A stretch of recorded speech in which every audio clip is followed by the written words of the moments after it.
The House will be in order.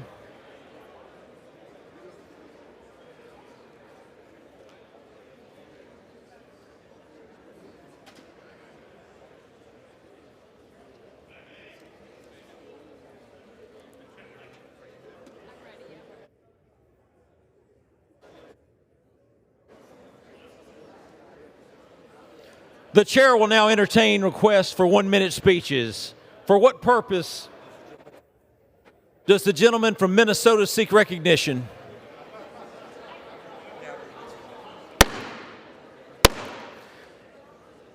The House will be in order. Please take your communications off of the floor.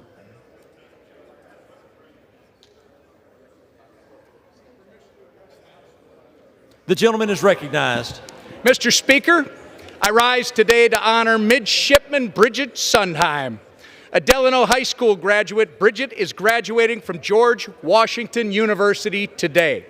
The Sundheim family is in town for the celebration. They're somewhere up there. They're a generous, upstanding family from Delano. My wife Jackie and I have known them for years. During high school, Bridget launched Best Buddies, a student organization that continues transforming the lives of students with special needs. She was also a member of the Civil Air Patrol, which led Bridget to join the Navy ROTC at GW. Last summer, Bridget served on the USS McCampbell in Japan, earning a coveted blue chip from the ship's captain and guaranteeing a spot on the ship after being commissioned as a surface warfare officer. She plans to return to the USS McCampbell later this year. Driven, kind, and unwaveringly patriotic, Bridget holds herself to the highest standards. We wish her all the best and thank her for her service and dedication to our country. You make Delano and the state of Minnesota proud. I yield back. The gentleman from Minnesota yields. For what purpose does the gentleman from California seek recognition? Mr. Speaker, I ask for unanimous consent to address the House for 1 minute and to revise and extend my remarks. Without objection, the gentleman is recognized. I rise today to remind my colleagues that Congress, and only Congress, has the power of the purse. And yet Donald Trump and Elon Musk have unlawfully impounded billions of dollars of congressionally approved funds. They have illegally slashed funding for health care for veterans, food for hungry babies, and purported to terminate entire agencies created by Congress. This is not consistent with the Constitution or with democracy. Trump and Musk are asserting the powers of dictatorship. But unfortunately, our Republican colleagues have refused to enforce the law or the Constitution when it comes to this administration. That is why I, along with Representatives Liccardo and Vindman, introduced the Protect Our Constitution and Communities Act, or POCA. POCA affirms the separation of budgetary powers and creates a private right of action for individuals, states, and local jurisdictions who have been harmed by the administration's repeated violations of the ICA. POCA would also hold accountable any public official who with decision-making authority who knowingly and intentionally violates the ICA, such as Elon Musk.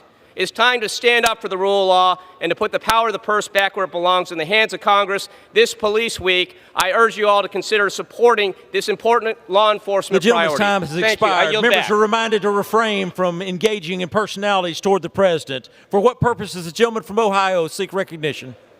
Mr. Speaker, I ask unanimous consent to address the House for 1 minute and to revise and extend my remarks. Without objection, the gentleman is recognized. Mr. Speaker, I rise today to recognize the selfless acts of service done by Diana Lawrence and the Troop Box Ministry to bless our nation's service members. It all began nearly a quarter century ago in the garage of the Lawrence's residence in Hamersville, Ohio. One of Diana's family members was serving faithfully in the military in Afghanistan, and she sent a care package overseas to show support. An idea was born, and soon students from Milford schools and volunteers from all over town joined Diana's mission. Her operation expanded to 2 sheds in her backyard where volunteers collected the names and addresses of troops, assembled donated items into care packages, and sent them on their way overseas. Each box included a Gideon Bible, a deck of cards, as well as toothbrushes, shampoo, personal hygiene tools, and snacks. Troop Box Ministry started receiving special requests from soldiers, and soon they were knitting wool helmet liners and collecting cans of spray for the bottoms of combat boots to give service members a better grip on slippery terrain. Over the next 23 years, Diana and her volunteers sent an estimated 10,000 packages to American troops serving all over the Middle East and beyond. As a result, Diana and her family-style operation found their way into Southern Ohio's history books as service leaders with a purpose. Thank you, Mr. Speaker, and I yield back. For what purpose does the gentleman for Virginia seek recognition? I rise to address the House for up to 1 minute and extend and revise my remarks. Without objection, the gentleman is recognized for 1 minute. Mr. Speaker, I rise today to honor the life and memory of Nihal Grandi, a brother, son, and student from Loudoun County who tragically passed away in an accident over the weekend.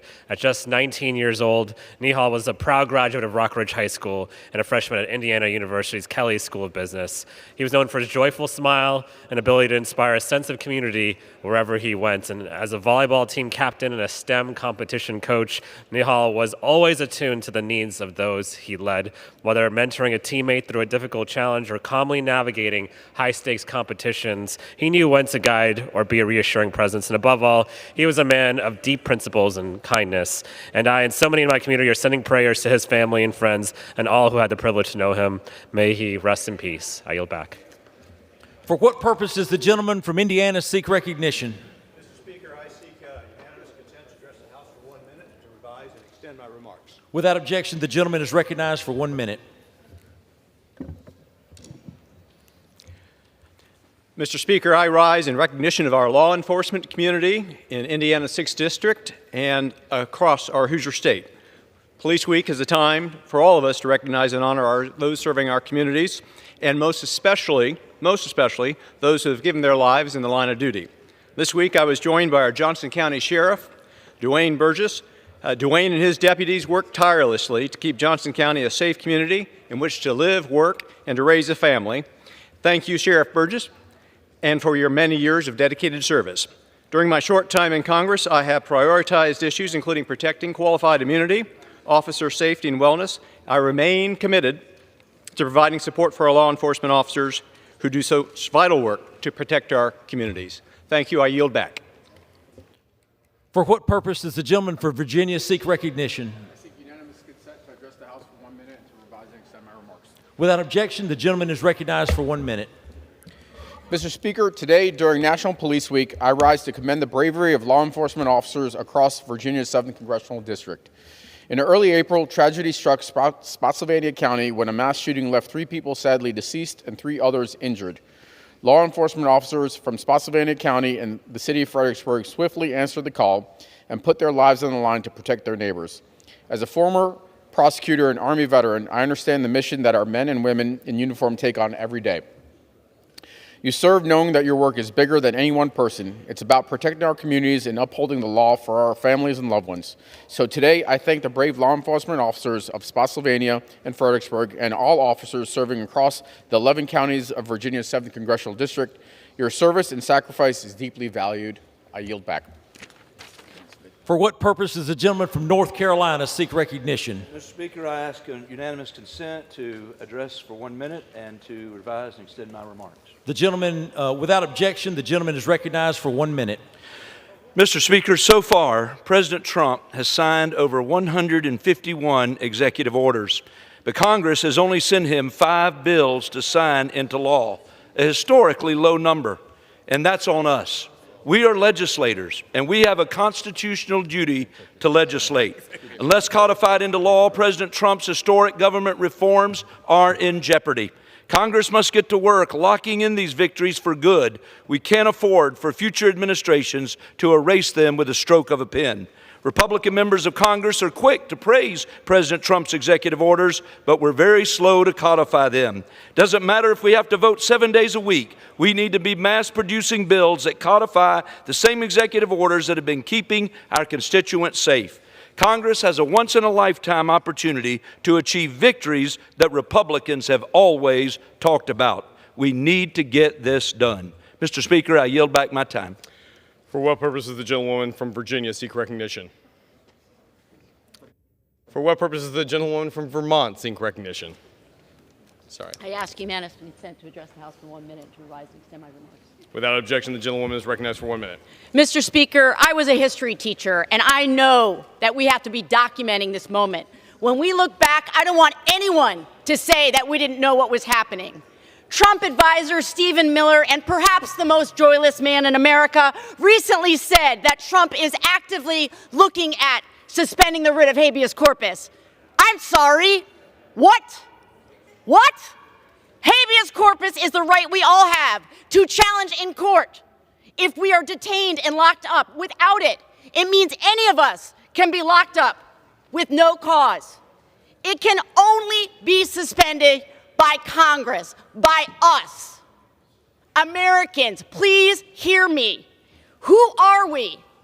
Who are we if we let Trump abandon our core principle that no one in this country will be imprisoned unlawfully? This is about liberty, and there is nothing more importantly than our liberty. I yield back. For what purpose does the gentleman from Michigan seek recognition? I request a unanimous consent to address the House for 1 minute. Without objection, the gentleman is recognized for 1 minute. Thank you, Mr. Speaker. I rise today to recognize Bryce Michael for his heroic actions and dedication to helping our nation's students. Bryce is a bus driver for the Columbia School District in Brooklyn, Michigan, and was driving students home when a kindergarten student placed a quarter in her mouth and began to choke. Bryce immediately sprang into action and assisted the student so she was able to cough up the quarter and was no longer under duress. I thank Bryce for his quick actions and calm demeanor, as well as his commitment to caring for the students on his bus every day. His dedication and passion for his job is evidenced through his daily actions. Bryce is a hero, and his many contributions to our community are worthy of recognition. I yield back. For what purpose does the gentlewoman from Oregon seek recognition? Mr. Speaker, I ask unanimous consent to address the House for 1 minute and to revise and extend my remarks. Without objection, the gentlewoman is recognized for 1 minute. Thank you, Mr. Speaker. I am again coming to the House floor, the People's Chamber, to say the emergency isn't coming, it's now. Donald Trump's advisors are threatening to suspend habeas corpus. Habeas corpus is the constitutional right that protects Americans from being detained without charge, without trial, without due process. This isn't some obscure legal debate. Habeas corpus is the bedrock of our freedom. Strip it away, and you strip away the very foundation of our nation. Let me be clear. This is authoritarianism in plain sight, a direct assault on the rule of law and on the American people. To my colleagues in this chamber, we are not just representatives of our districts. We are the frontline defenders of our republic. We cannot merely just watch history unfold. We must shape it. It is on each and every one of us to tell the truth. Donald Trump is coming for our freedoms. It is on each and every one of us to stand up, speak out, and refuse to be silenced. And to my colleagues, don't wait for the history books to decide what side you were on. Decide right now. Thank you, Mr. Speaker. I yield back. For what purpose does the gentlewoman from North Dakota seek recognition? Mr. Speaker, I seek unanimous consent to address the House for 1 minute. Without objection, the gentlewoman is recognized for 1 minute. Mr. Speaker, I rise today to recognize WDAY Chief Meteorologist John Wheeler. On May 16th, tomorrow, John will deliver his final forecast, sunsetting a memorable 40-year broadcasting career. John joined WDAY in 1985 as the station's first on-air meteorologist. Since then, he's weathered it all, guiding North Dakotans through blizzards, floods, and drought, always with steady insight, clear instructions, and a partly sunny optimism, even on the coldest North Dakota days. Let's be honest, being a weatherman in North Dakota, in my state, is no easy task. And while our weather is reliably unpredictable, John was always a high-pressure system of calm and confidence, helping farmers, families, and everyone in between plan for a smooth day ahead. John, as you enter retirement, the forecast looks great. I see clear skies ahead, wind at your back, and hopefully an extended period of sunshine. Thank you, John, for helping us weather so many storms. I wish you the very best in this new season of life. Mr. Speaker, I yield back. Thank you, John. We wish you a balmy retirement. With that, for what purpose does the gentlewoman from Michigan seek recognition? Revise and extend my remarks. Without objection, the gentlewoman is recognized for 1 minute. Okay, thank you, Mr. Speaker. I rise to call attention to the brazen firing of our respected Librarian of Congress, Dr. Carla Hayden. Last week, she was ruthlessly fired by President Donald J. Trump. And Dr. Hayden is a model public servant who led the library with dignity and professionalism for 8 years. Dr. Hayden was the first professional librarian to oversee our nation's largest library. And yes, I still have too many overdue library books. But I worked with Dr. Hayden during the dark days of COVID-19 to help Michigan, to preserve the history, to assist veterans. So her premature dismissal, Mr. Speaker, is a true loss to the institution and the millions of people it serves, including my colleagues, who rely on the library's nonpartisan resources to research and to draft legislation. Politicizing this institution is not right, and we must give Dr. Hayden the recognition she deserves, a true leader for this country. Thank you, Mr. Speaker, and I yield back. The gentlewoman yields. For what purpose does the gentleman from Texas seek recognition? Consent to address the House for 1 minute, extend my remarks. Without objection, the gentleman is recognized for 1 minute. Mr. Speaker, this Sunday, May the 18th, marks 7 years since a heartbreaking and evil tragedy struck down the town of Santa Fe, Texas. 7 years since 10 innocent lives were stolen in a senseless act of violence that shook our community to its very core. Lives cut short, families changed forever.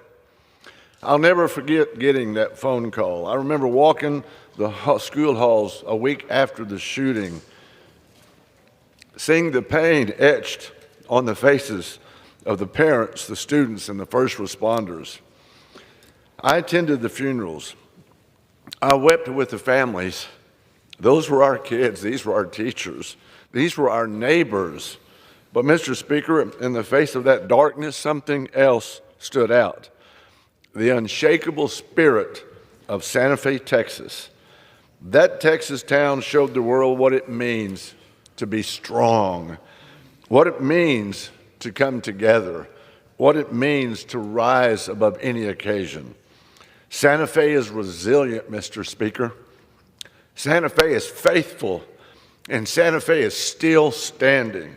May we never forget the lives we lost, and may we always honor them by standing for life, for truth, and for the communities that we are blessed to represent. God bless Santa Fe. God bless Texas, and may God continue to bless these United States of America. I yield back. The gentleman yields. For what purpose does the gentlewoman from Michigan seek recognition? House floor for 1 minute. I'll revise and extend my remarks. Without objection, the gentlewoman is recognized for 1 minute. Mr. Speaker, I rise today to recognize Huntington's Disease Awareness Month and to honor the courage and strength of families across the nation who face lifelong hardships due to Huntington's disease, including one of my own constituents, Rachel Rising, and her family. Rachel has reached out to me and asked that I join her in raising awareness for this disease. Huntington's disease is a rare genetic disorder that slowly damages the brain over time. There is currently no cure. However, there is hope, thanks to Medicaid research advancements and investments. Rachel recently reached out to me and shared her brave story as she grieves the loss of her father, whom she tragically lost to Huntington's. She has made it her life's mission to advocate for proper care of those affected and to eventually find a cure. In honor of Rachel's family and the tens of thousands of others who face Huntington's disease, I urge my colleagues to protect research and funding to help those living with this rare disease. Thank you, and I yield back. The gentlewoman yields. For what purpose does the gentleman from Texas seek recognition? I stand with consent to address the chamber for 1 minute and advise to extend my remarks. Without objection, the gentleman is recognized for 1 minute. I thank the Speaker. As we celebrate National Police Week this week and ALS Awareness Month in May, I want to take time to honor Monica Martinez. I know that her niece Annie is here in the chamber, and Annie is a staffer here on Capitol Hill. Annie's from New Braunfels. And Monica served faithfully with the Comal County Sheriff's Office for nearly a quarter of a century. Now I've become very close with the great public servants in Comal County and the Sheriff's Office and the Police Department. They're great people. And tragically, in 2023, Monica's career was cut short after she was diagnosed with bulbar onset ALS. She's a cornerstone of her community and a beacon of inspiration for the entire family. We are indebted to her service to Comal County, and we honor her as she faces this next challenge against this terrible disease. And as a cancer survivor, I wish her well, and we'll be praying for her constantly. Thank you for your steadfast commitment to Texas, Monica. You are in our thoughts and prayers of me, the people of Comal County, and your family. God bless. Gentleman yields. For what purpose does the gentlewoman from Pennsylvania seek recognition? Mr. Speaker, I ask unanimous consent to address the House for 1 minute and to revise and extend my remarks. Without objection, the gentlewoman is recognized for 1 minute. Thank you, Mr. Speaker. One of the latest targets of President Trump's vicious cuts is AmeriCorps, a program that engages 200,000 Americans every year in community service. In Pennsylvania, AmeriCorps supports 1,000 service sites, more than 10,000 teachers in the Philadelphia region, and various food pantries in the Lehigh Valley. But with no justification, Musk and DOJ laid off 85% of AmeriCorps staff and unconstitutionally froze more than $400 million. Millions of Americans are losing access to services they rely upon. Veterans receiving mental health treatment, children enrolled in public schools, homebound seniors in need of assistance and companionship. AmeriCorps was born under President Bush, codified under President Clinton, its mission to improve lives and strengthen communities through the service of dedicated volunteers. It has long enjoyed bipartisan support, and for good reason, because it's one of the best ways our government can do good things for real people right here at home. To cut AmeriCorps is to deprive Americans. The Trump administration does not care. Their goal is to serve the rich while forsaking the poor. I yield back. Gentlewoman yields. For what purpose does the gentleman from Florida seek recognition? Mr. Speaker, I ask unanimous consent to address the House for 1 minute and to revise and extend my remarks. Without objection, the gentleman is recognized for 1 minute. Mr. Speaker, on May 10, 2025, the 14th annual Footsteps in the Sand Kidney Walk took place in Cocoa Beach. This event this year raised $22,000 for kidney patients in need. Today, I rise to honor the memory of those individuals whose lives were tragically cut short and to recognize the courage of their family members who gave the gift of life on their behalf. Chase Abogelo, Seth Anthony Baruti, Michael Robert Brown, Sean Carpenter, Jose Collins, Linda Marie Couch, Giovanni Cruz, Brooke Dawkins, Andrew Dorsey, Blake Eden, C.J. Jordan Michael Gray, Melissa Hauser, Corey Humphrey, Jacob Monroe, Dylan Rowe, Keboe Esters, Deja Thompson, Donna Walker, Nathan Walker, and Jeffrey Wasden. Thank you for your sacrifice, and I yield back, Mr. Speaker. Gentleman yields. For what purpose does the gentleman from California seek recognition? I ask unanimous consent to address the House for 1 minute and to extend and revise my remarks. Without objection, the gentleman is recognized for 1 minute. I rise today during National Police Week to honor the bravery, sacrifice, and service of law enforcement officers across California's 25th district and our nation. To every officer in my district, from city departments to county and federal agencies, thank you for putting your lives on the line to keep our community safe.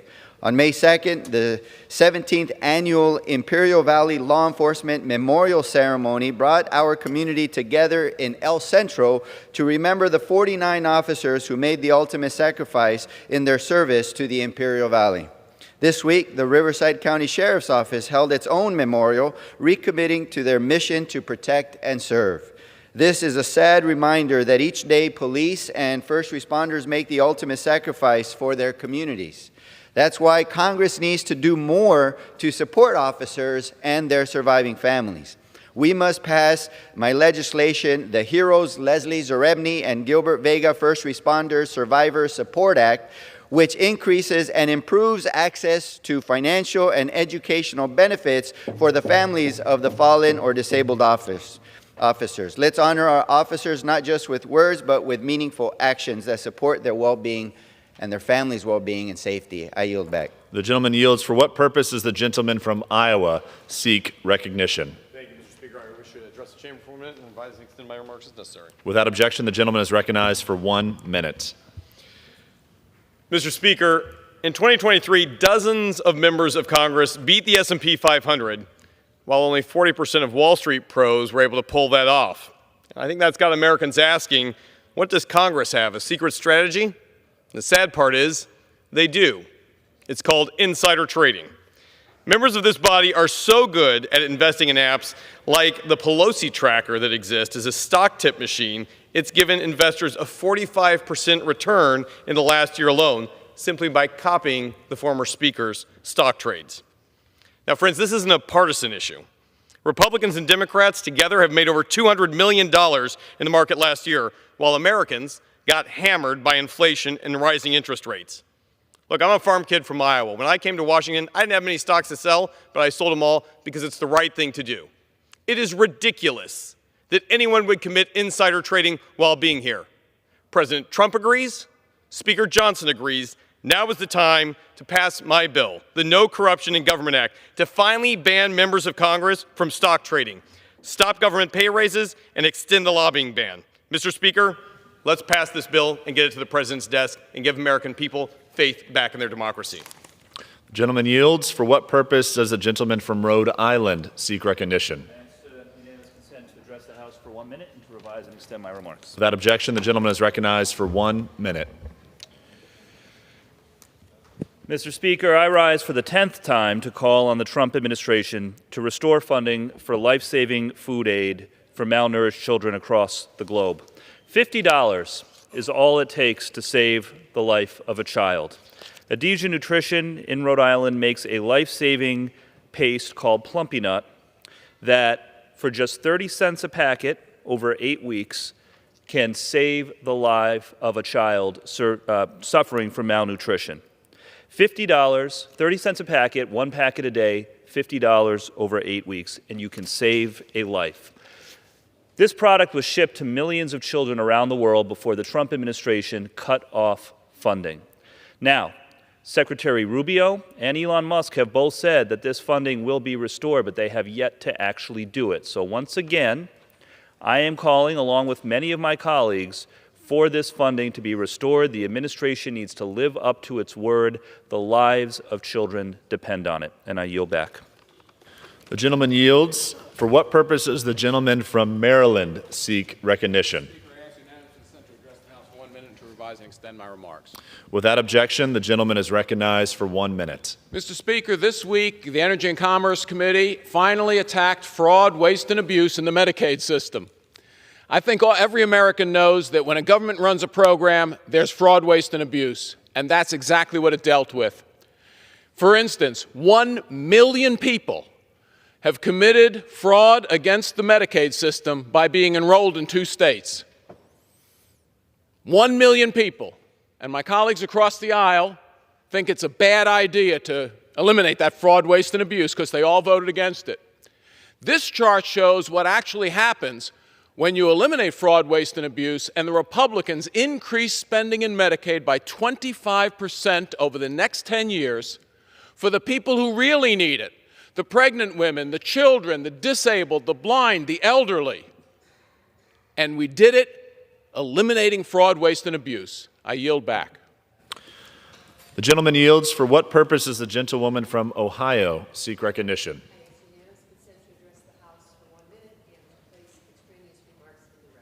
Without objection, the gentlewoman is recognized for 1 minute.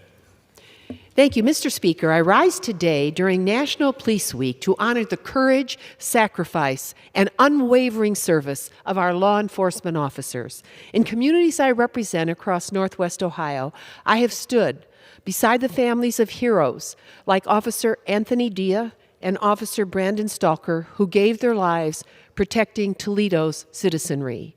I have witnessed the strength of mothers like Lorraine Dressel, who lost her son, Detective Keith Dressel, in the line of duty. And now I've seen that same strength in his son, Noah, who wears the badge in his father's honor. It's time to honor these heroes, not just in words, but in deed. And thus I've recently introduced a bipartisan law enforcement training for mental health crisis response act. It will give our officers the tools they need to safely respond to behavioral health crises. Our officers are not just enforcers of the law. They are often the first to meet people in their most broken state. They deserve training that protects both the public and themselves. Our responsibility is to ensure that no officer's sacrifice is forgotten, so let us stand together always for those who serve, and for those who, in blue, gave the ultimate sacrifice to protect our Northwest Ohio communities, and salute them when you see them. They are heroes. Thank you, Mr. Speaker, and I yield back. The gentlewoman yields. For what purpose does the gentlewoman from Michigan seek recognition? Mr. Speaker, I ask unanimous consent to address the House for 1 minute and revise and extend my remarks. Without objection, the gentlewoman is recognized for 1 minute. Put this down. Yeah. Mr. Speaker, I rise today with a heavy heart to recognize the life and service of Deputy Sheriff Bradley J. Reckling. Deputy Reckling served faithfully for 9 years with the Oakland County Sheriff's Office. He was from Michigan's 9th District. Sadly, Deputy Reckling was killed in the line of duty on June 22, 2024. He was only 29 years old. When he was killed, he was a proud husband and father to 3 beautiful daughters, with a 4th one on the way. As we mark National Police Week, we pause to honor the courage of those who wear the badge, the ones who run towards danger, and far too often those who pay the ultimate sacrifice, like Deputy Reckling.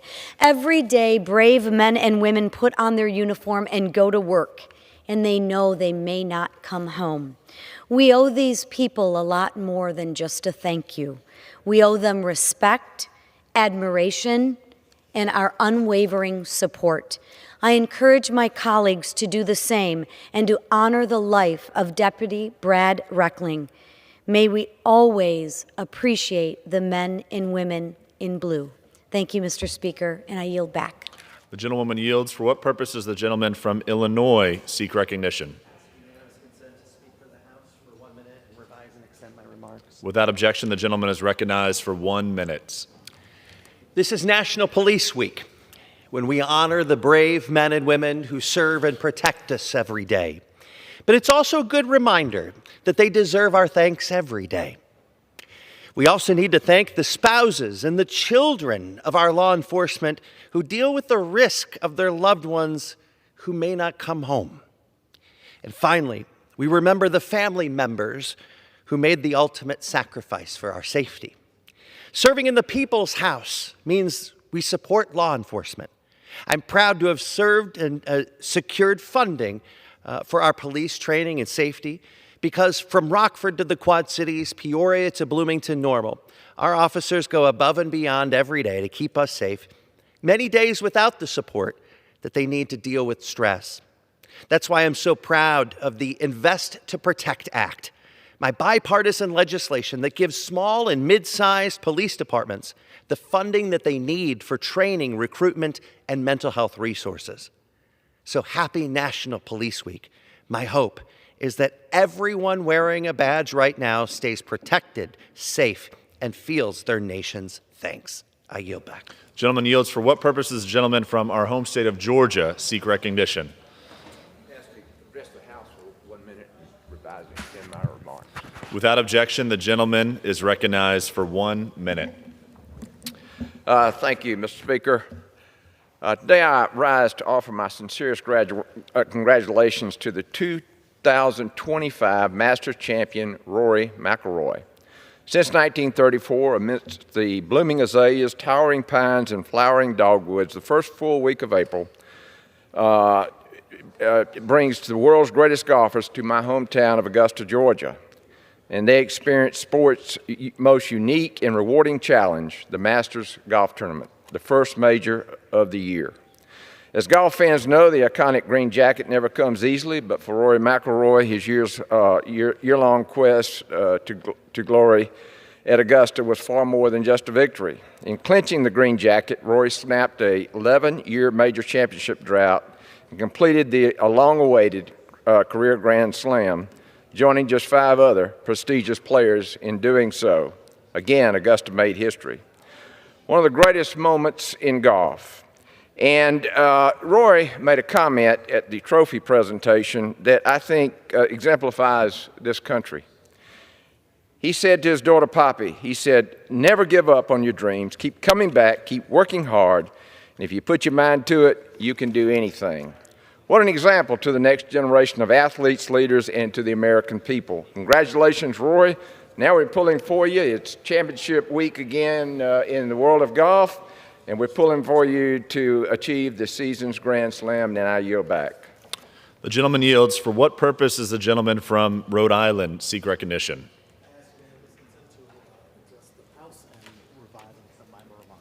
Without objection, the gentleman is recognized for 1 minute. Mr. Speaker, I rise today on behalf of my constituent, Pranoy, a remarkable young adult and lifelong learner from Barrington, Rhode Island. Pranoy is driven by his dream of attending college, but that dream is at great risk. It can only be realized if he receives support. Pranoy lives with Down syndrome and uses an adaptive communication device with specialized software to communicate, paid for by Medicaid. Yet, Republicans are trying to ram their disastrous budget poised to gut Medicaid and threaten health care for 1 in 4 Rhode Islanders. I recently met with Pranoy.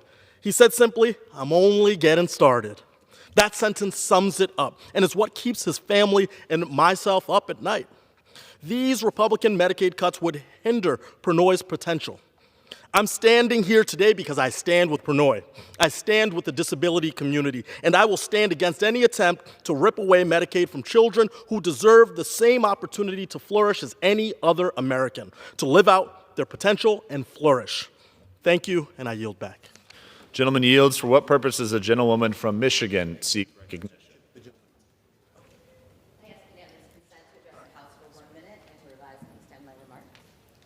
Without objection, the gentlewoman is recognized for 1 minute. Thank you. Mr. Speaker, I rise to honor a Mid-Michigan hero, Trooper Joel E. Popp of the Michigan State Police. Trooper Popp passed away in the line of duty last year, and this tragedy touched every corner of our community. Family, friends, neighbors, the men and women who served with him, and strangers gathered together to honor his service and his sacrifice. Joel was an avid outdoorsman. When off duty, he could be found hunting, fishing, snowmobiling, or golfing. He loved being a husband and a father. Trooper Popp has been added to the National Law Enforcement Officers Memorial Wall here in D.C., where he joins other American heroes who made the ultimate sacrifice. This National Police Week, I want to thank Trooper Popp and all the other brave men and women who put their lives on the line to protect and serve our nation and its people. We owe you a profound debt of gratitude. Thank you, and I yield back. Woman yields. For what purpose does the gentleman from Utah seek recognition? Without objection, the gentleman is recognized for 1 minute. Thank you, Mr. Speaker. As chairman of the House Merit Caucus, I'm proud to recognize a Utah educator who embodies excellence, Ms. Lacey Anderson. Lacey is a special education teacher who refused to accept low expectations for neurodivergent students.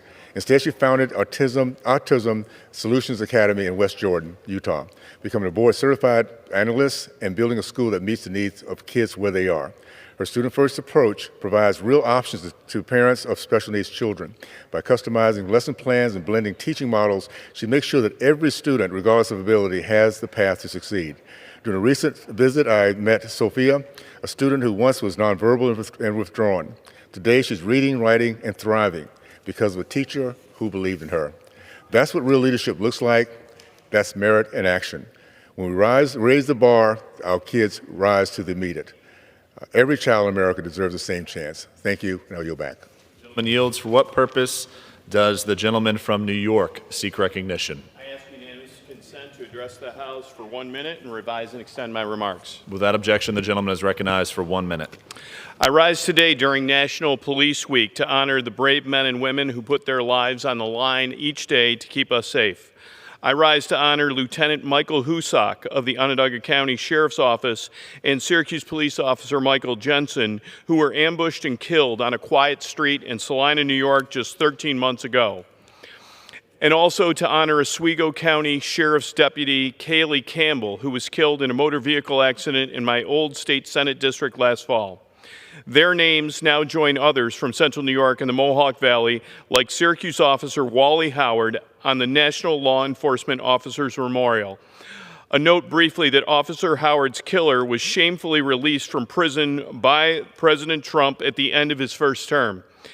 The Syracuse community, the police department, Officer Howard's family, the prosecutors who brought this case for justice were all shocked at the decision to release this convicted murderer.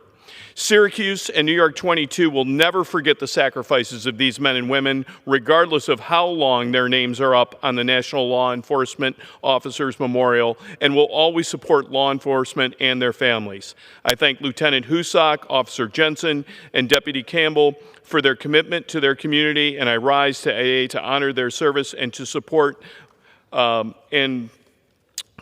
those family and friends and extend my condolences. We stand with you and we grieve with you. Thank you, Mr. Chair. I yield back. The gentleman yields. For what purpose does the gentlewoman from California seek recognition? Mr. Speaker, I request unanimous consent to address the House for 1 minute and to revise and extend my remarks. Without objection, the gentlewoman is recognized for 1 minute. Thank you, Mr. Speaker. Actually, can I have this? Can you raise this up? I apologize. Thank you. I appreciate it. Thank you. Thank you, Mr. Speaker. Mr. Speaker, I rise today to address the House to highlight my support of Head Start.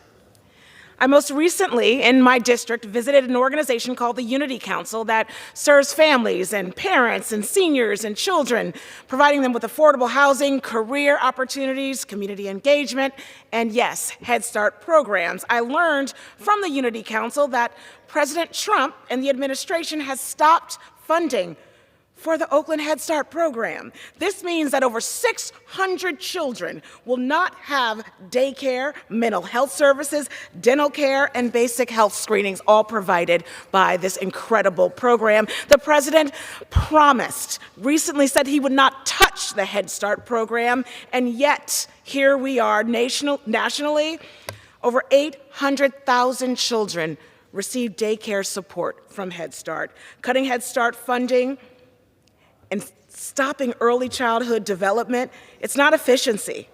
It's not trimming the fat.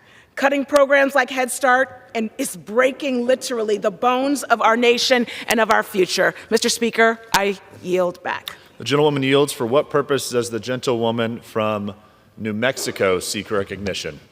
Good evening, Mr. Speaker. I ask for unanimous consent to address the House and to revise and extend my remarks. Without objection, the gentlewoman is recognized for 1 minute. As we honor Police Week, I want to take a moment to thank all of our first responders who bravely put their lives on the line every day across New Mexico, and to honor all of those who have fallen in the line of duty. As we honor our heroes, we must honor them not just in words, but in action, because our communities deserve real solutions, funding for law enforcement, behavioral health programs, keeping fentanyl off the streets, and real solutions that keep our communities safe. That's why I've been working with state police, tribal law enforcement, county sheriffs, and police departments across New Mexico to invest in technologies and tools, to fund fire stations and emergency response, to invest in healthcare providers and behavioral health clinics, working with housing and homeless providers to help our veterans, elders, families, and young people, and to keep our communities safe, because that is how we do it, by investing not only in the people who serve our communities bravely every day, but by investing in the people of our community. With that, I yield back. Gentlewoman yields. For what purpose does the gentleman from New York seek recognition? Unanimous consent to address the House for a minute. Without objection, the gentleman is recognized for 1 minute. Thank you, Mr. Speaker. During National Police Week, I rise to honor Columbia County Sheriff's Deputy Bernard Roberts. He was a Marine, a husband, a father, and a member of the CCSO for 18 years. I was so honored to see Deputy Roberts' name added to the National Law Enforcement Officers Memorial Wall this afternoon. Bernard is survived by his wife, Valentia, and their 6 children, Jaden, Tristan, Tristina, Adriana, Naya, and Hillary. And speaking with them today, it's clear Deputy Roberts was an exceptional man, a dedicated officer, and a loving father. He had a playful side. His friends called him Cupcake B. And he was also a very serious student, which is a trait that he has passed along to his daughters. His legacy of service and love endures through his family. Mr. Speaker, as we honor all of our law enforcement heroes this week, let us especially remember Deputy Bernard Roberts. We're forever grateful for his service and his sacrifice and for his beautiful family. Thank you, and I yield back. Gentleman yields. Are there any other members who wish to seek recognition for 1 minute? Seeing none, under the Speaker's announced policy of January 3rd, 2025, the gentlewoman from Michigan, Ms. Stevens, is recognized for 60 minutes as the designee of the Minority Leader.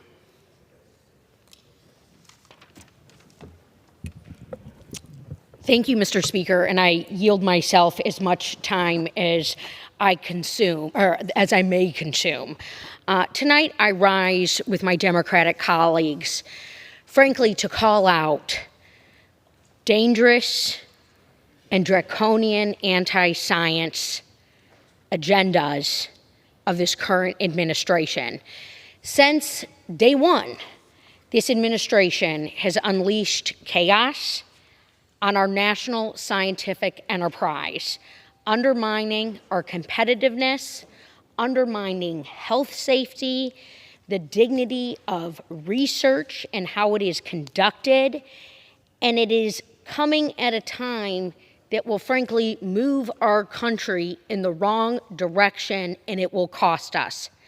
In just over 100 days, we have seen the firing and rehiring and firing of experts, illegally impounded, congressionally authorized and appropriated research funding, jeopardizing the future of our STEM student pipeline, and frankly, an entire chilling effect has been created across our scientific research enterprise. And for the science enthusiasts watching at home, allow me to clarify that yes, we support our National Scientific Research Enterprise, our National Science Foundation, our National Institute of Standards and Technology, and in this country, we also have a National Institute of Health. And some of us are old enough to remember when we passed a DARPA for health research, ARPA-H, Advanced Research Projects in Health. And while much of my remarks will be dedicated towards our hard-nosed scientific research funding, I do want to make mention of what it means to have our health sciences under attack right now as well. Because doctors and researchers, particularly in the medical fields, are feeling extraordinary pain. These aren't just talking points. This isn't just fear-mongering. This is the cessation of scientific research, health research, special projects dedicated towards combating cancer. Pilot projects being halted just in the middle of their ongoing. And it is a blow to patients, it is a blow to medical researchers and physicians. And so my colleagues tonight are going to join me in speaking about the anti-science agenda that is under full swing in the United States of America and what it means. And tonight I'm going to speak about Michigan. I'm going to speak about the harm of this chaos and the anti-science agenda that it poses to the incredible state of Michigan. The state of Michigan, known for its manufacturing prowess, and yes, we have great healthcare institutions as well, but we are known as the place that has put the world on wheels for our best-in-class workforce, and of course, for the beauty of our Great Lakes. We are known as a place that has the most number of FIRST robotics teams in the nation, that we are a hotbed and a place that people come to, businesses come to expand, to grow, and to tap into our engineering talent. And you can't have a shop floor without research and development. You can't have the incredible manufacturing and the incredible innovation without the scientific research and development. It is about problem solving. And I know this from my time in the Obama administration. I know this from my time working in a scientific research lab, that innovation takes place on the shop floor and in the heart of Michigan's manufacturing capabilities. And we're so proud of public-private partnerships. We're so proud of how the government can provide seed funding through the National Science Foundation, support for our National Institute of Standards and Technology through the Manufacturing Extension Partnership Program. And yes, my friend Mike Coast, the former leader of the Michigan Manufacturing Technology Center, Michigan's MEP, and I are overdue for a conversation because he is ringing the alarm bell about what these cuts will do for Michigan and what this means. And so I saw and know this story also from my growing up and from my upbringing, and what it means to have a strong and vibrant manufacturing economy that it is intertwined with the nation's scientific research enterprise and appropriated dollars. I have visited, my friends, over 250 unique small businesses, small manufacturers, innovators, entrepreneurs, training centers, and the innovation story is powered by Michigan's incredible workforce, our hardworking men and women, those large concentrations of engineers that we have from Grand Rapids to Flint to Saginaw, Lansing, and of course all over southeast Michigan, from Detroit to Macomb County and throughout Oakland County. All of this goes hand in hand, from the lab to the shop floor to the classroom to the tinkering in your garage or in Michigan, because we do have those cold winters in your basement. People are innovating, and they are designing, and they are doing. And to see a headline like I have right here before me that I woke up to on a Saturday morning, that the National Science Foundation is canceling more than 400 STEM grants.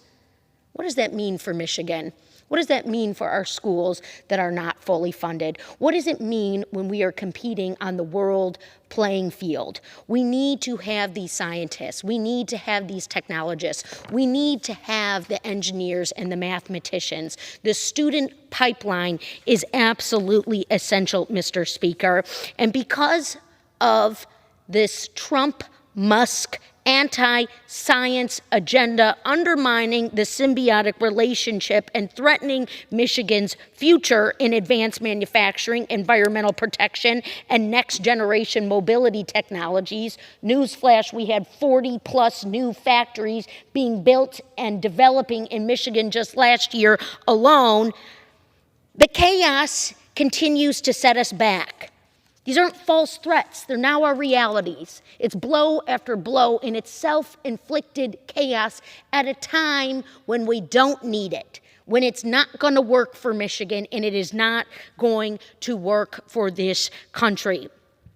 My friends, Michigan is a national leader in public university research, with 9 public institutions in the great state of Michigan ranked as top-tier research university, what we call R1 research university, and we have also R2 universities, all ranked in that top 9. This is also including Oakland University, which is located in my district and where my parents met, and is part of my origin story, and they have a very robust engineering department that relies on these National Science Foundation grants. basic scientific research, technology readiness 1 through 9. What does that mean? We need to have basic scientific research. We need to have the scientific method, of course, dictating and governing how we conduct research in the United States of America. We have University of Michigan, Michigan State University, that recently just came forward with what it would mean to see these grants and the relationship between our universities and our government shrink. And in fact, that was also, I hold this up in the Detroit News, that the MSU president has spoken about the partnership between research universities and government-driven innovation.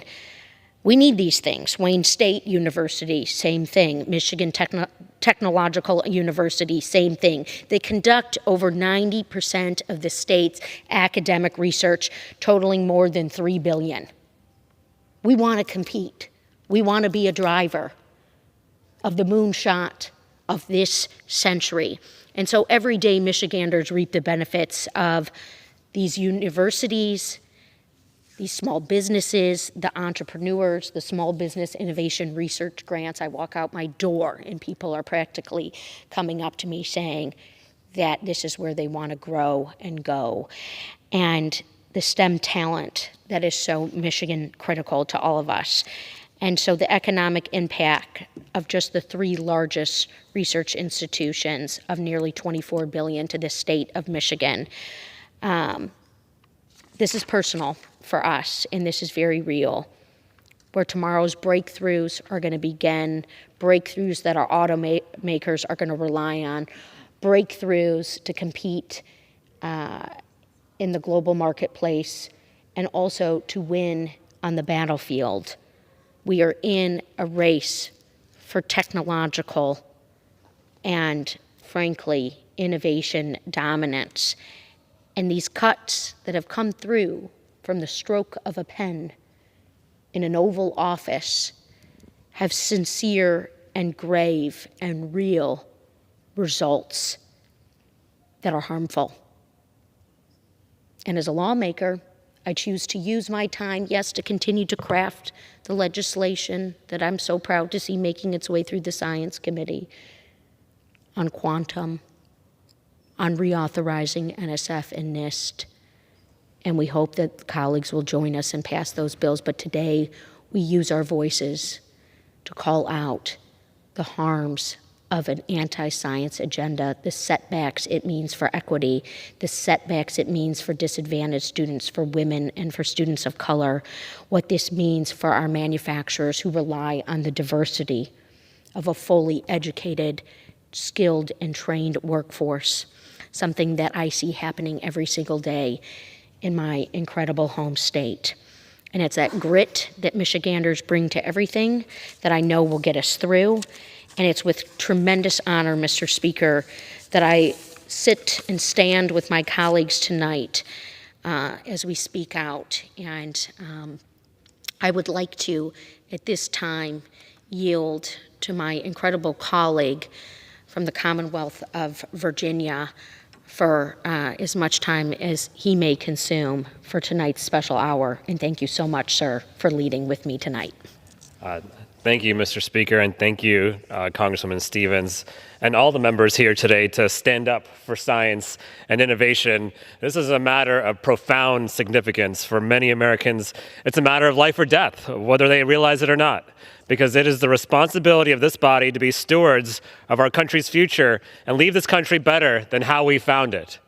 And that means recognizing the pivotal role of science and innovation, and both the people as well as the funding, and how it plays a role in making our country great now and in the future.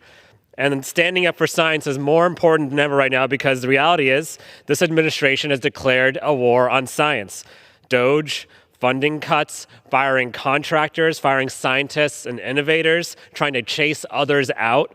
For decades, America has been a leader in science and innovation, but this leadership is not our country's birthright. It has been earned over the years through an unwavering commitment to science and innovation. And make no mistake, our adversaries are watching closely. at the work that we're doing and everything that's happening right now. And they want to undermine and replace our leadership in science and innovation. And we are at risk of being outrun on AI, quantum, and so many other critical technologies and innovations. And instead of helping us maintain our global leadership, this administration is slashing funding to our science agencies and firing federal scientists. The president is proposing $4.9 billion cut to the National Science Foundation. And on top of that, over $1 billion in grant funding. This administration has already terminated that. And at least $100 million in grant funding was cut from universities just in my state of Virginia alone. Investments in science and innovation have fueled our economy and started entire industries and given us healthcare breakthroughs, fortified our national defense, reinforced our leadership in the world. And make no mistakes, these firings and cuts to science and innovation will hurt every single American. They will make us less safe, less healthy, and less prosperous. Now, I have the honor of representing Northern Virginia, one of the most scientifically advanced communities in the country. And many of the folks who have been cut or fired or who've seen their funding go away are subject to these cuts. And they've seen harassment and intimidation and firings. And they are losing the ability to help Americans stay safe and stay healthy. And what's happening is there's a brain drain of science and technology innovators in our country because of these cuts. One of my constituents is a graduate student in astrophysics. She's pretty smart. And their research funding is at risk of being cut right now. And folks like her are wondering, should I stay in the science field? These cuts are destroying our nation's pipeline of scientists, technologists, and innovators. A teacher from my district has been dismayed that the president plans to cut the NASA budget by 24%. This will end educational programs that get students excited about scientists. We want to go to Mars. Who's going to take us there? It's going to be the ingenuity and the expertise of the American people. And the cuts are not just limited to NASA and the National Science Foundation. They're cutting healthcare research as well. A woman in my district said that her son has a disease for which NIH was researching a cure. Well, recent cuts, you can kiss that cure goodbye right now, or any hope of her son getting that. Because right now, there's so many cuts that we are not solving the problems in healthcare that we need to keep our country healthy. There's another person, her son had congenital blindness, and NIH was searching for a cure to that. That funding is on the chopping block as well as the people who are doing that research.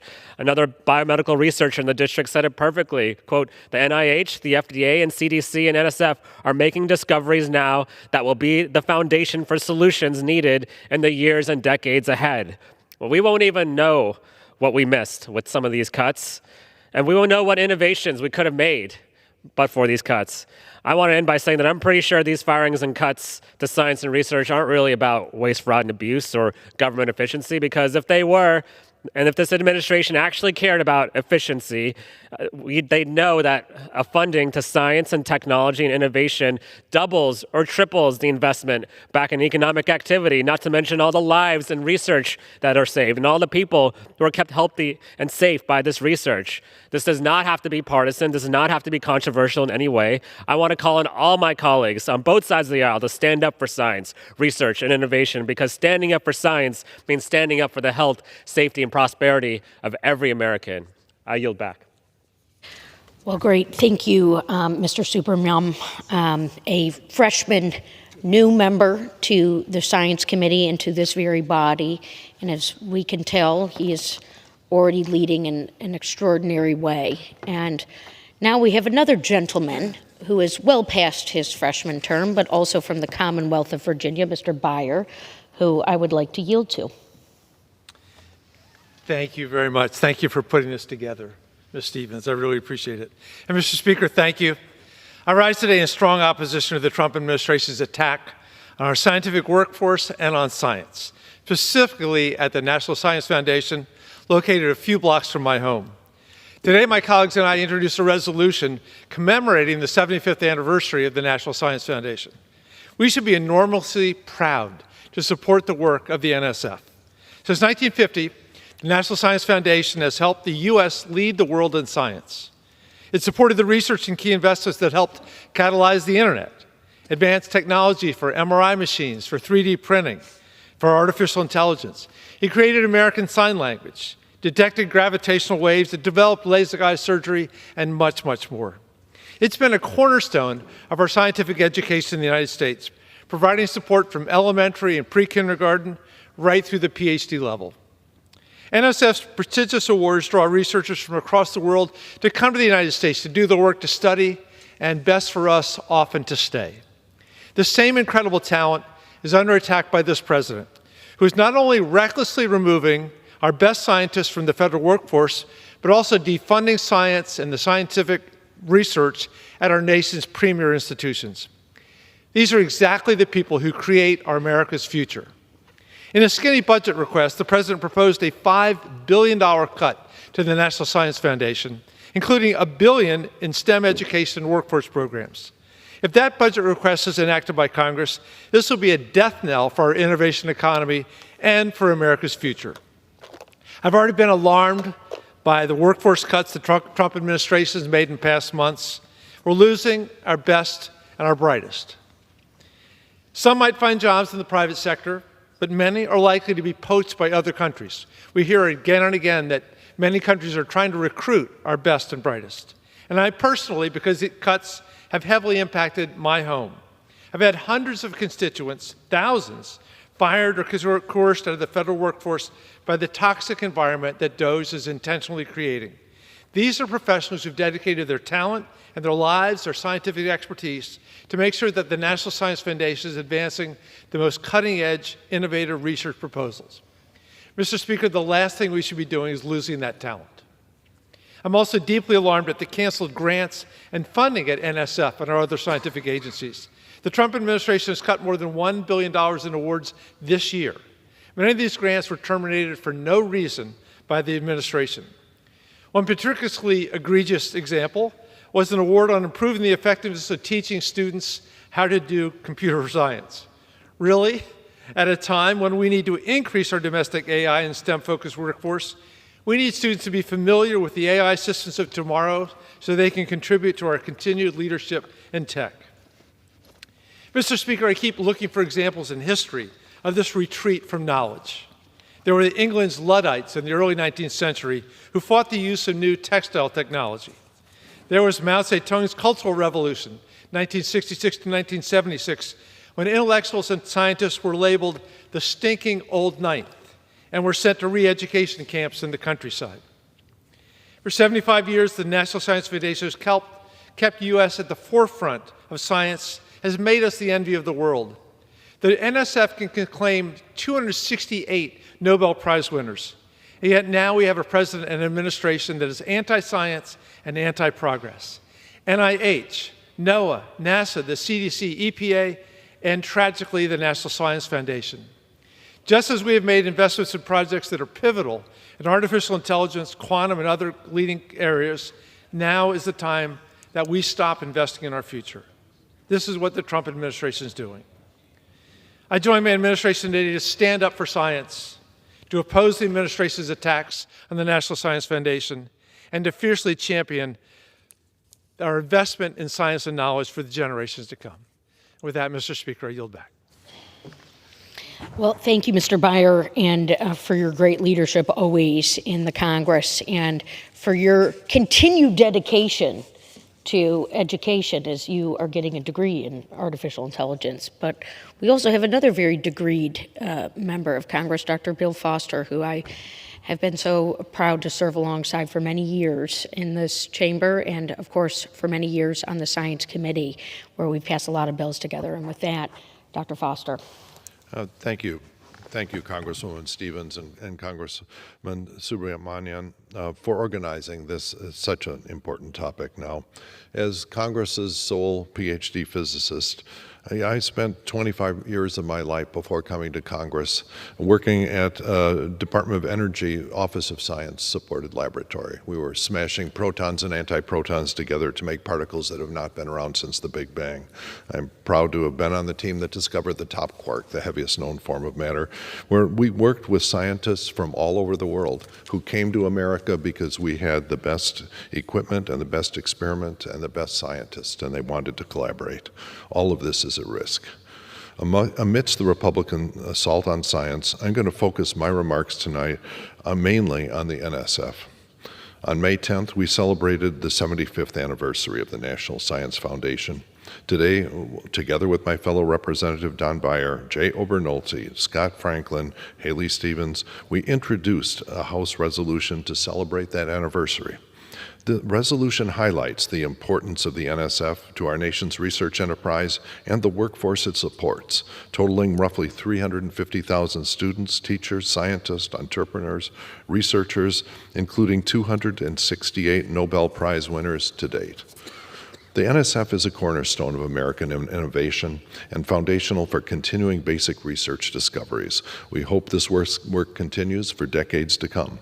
Support for federal science agencies like the NSF have led to new and unexpected research directions that would not have been possible without federal funding.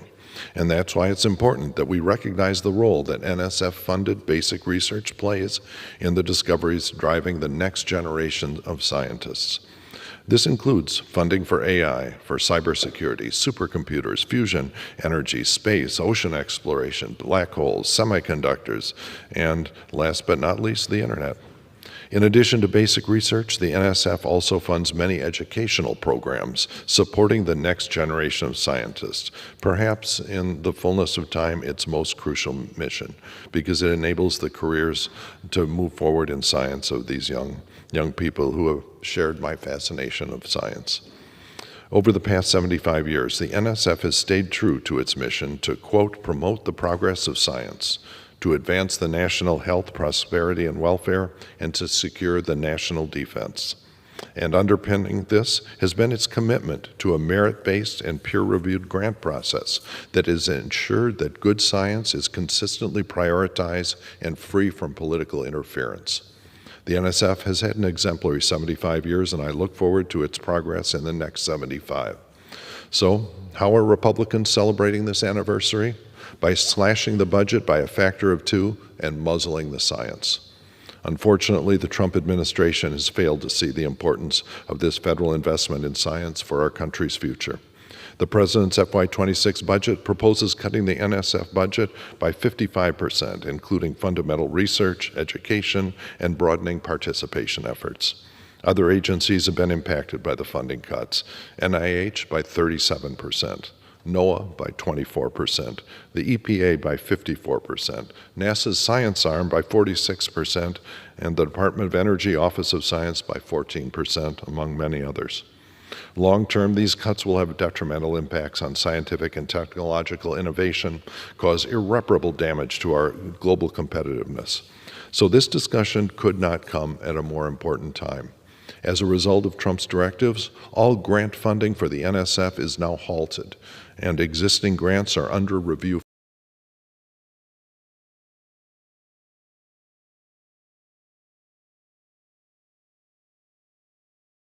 Measures come after canceling over 1,000 NSF active research grants last month, with another 344 more grants canceled recently in the third consecutive round of Friday terminations. Why Friday? Well, Friday traditionally is the place that you reveal actions that you're ashamed of. I wonder why they put it on Friday.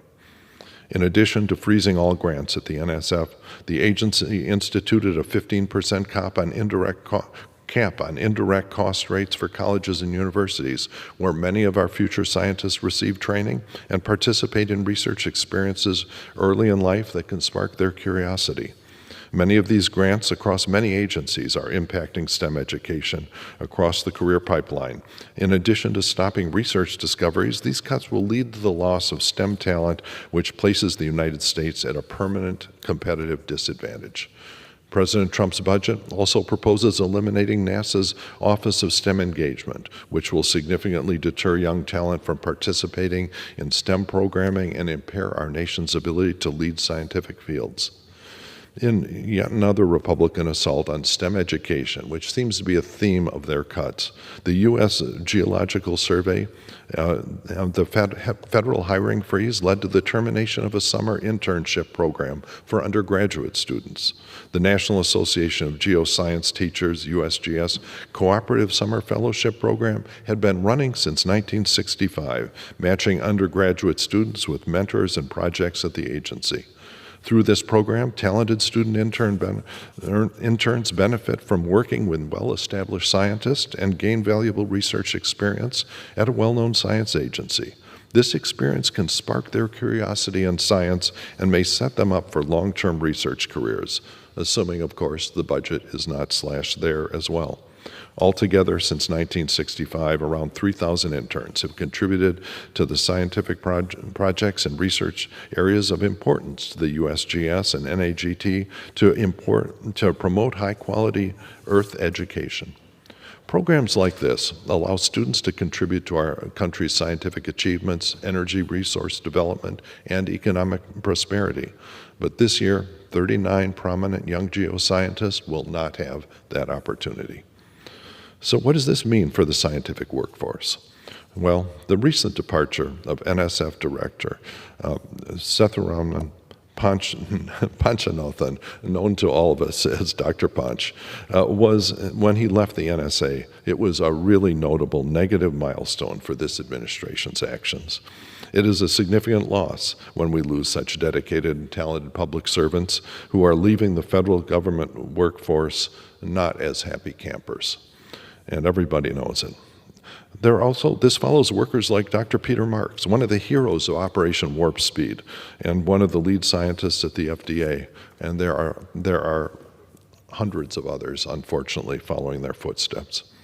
To shed light on this issue, for example, this last March, together with my colleague Don Beyer, I led 37 House members in a letter to the Trump administration expressing our strong support for the agency and grave concerns for the firing of 168 workers at NSF. Unfortunately, the Doges and the Trump administration have ignored this sort of appeal completely. This letter highlighted the importance of NSF funding to our country's leadership in cancer research, in energy, artificial intelligence, and quantum computing. None of this work would be possible without program managers and experts who play central roles in granting funding decisions at the agency.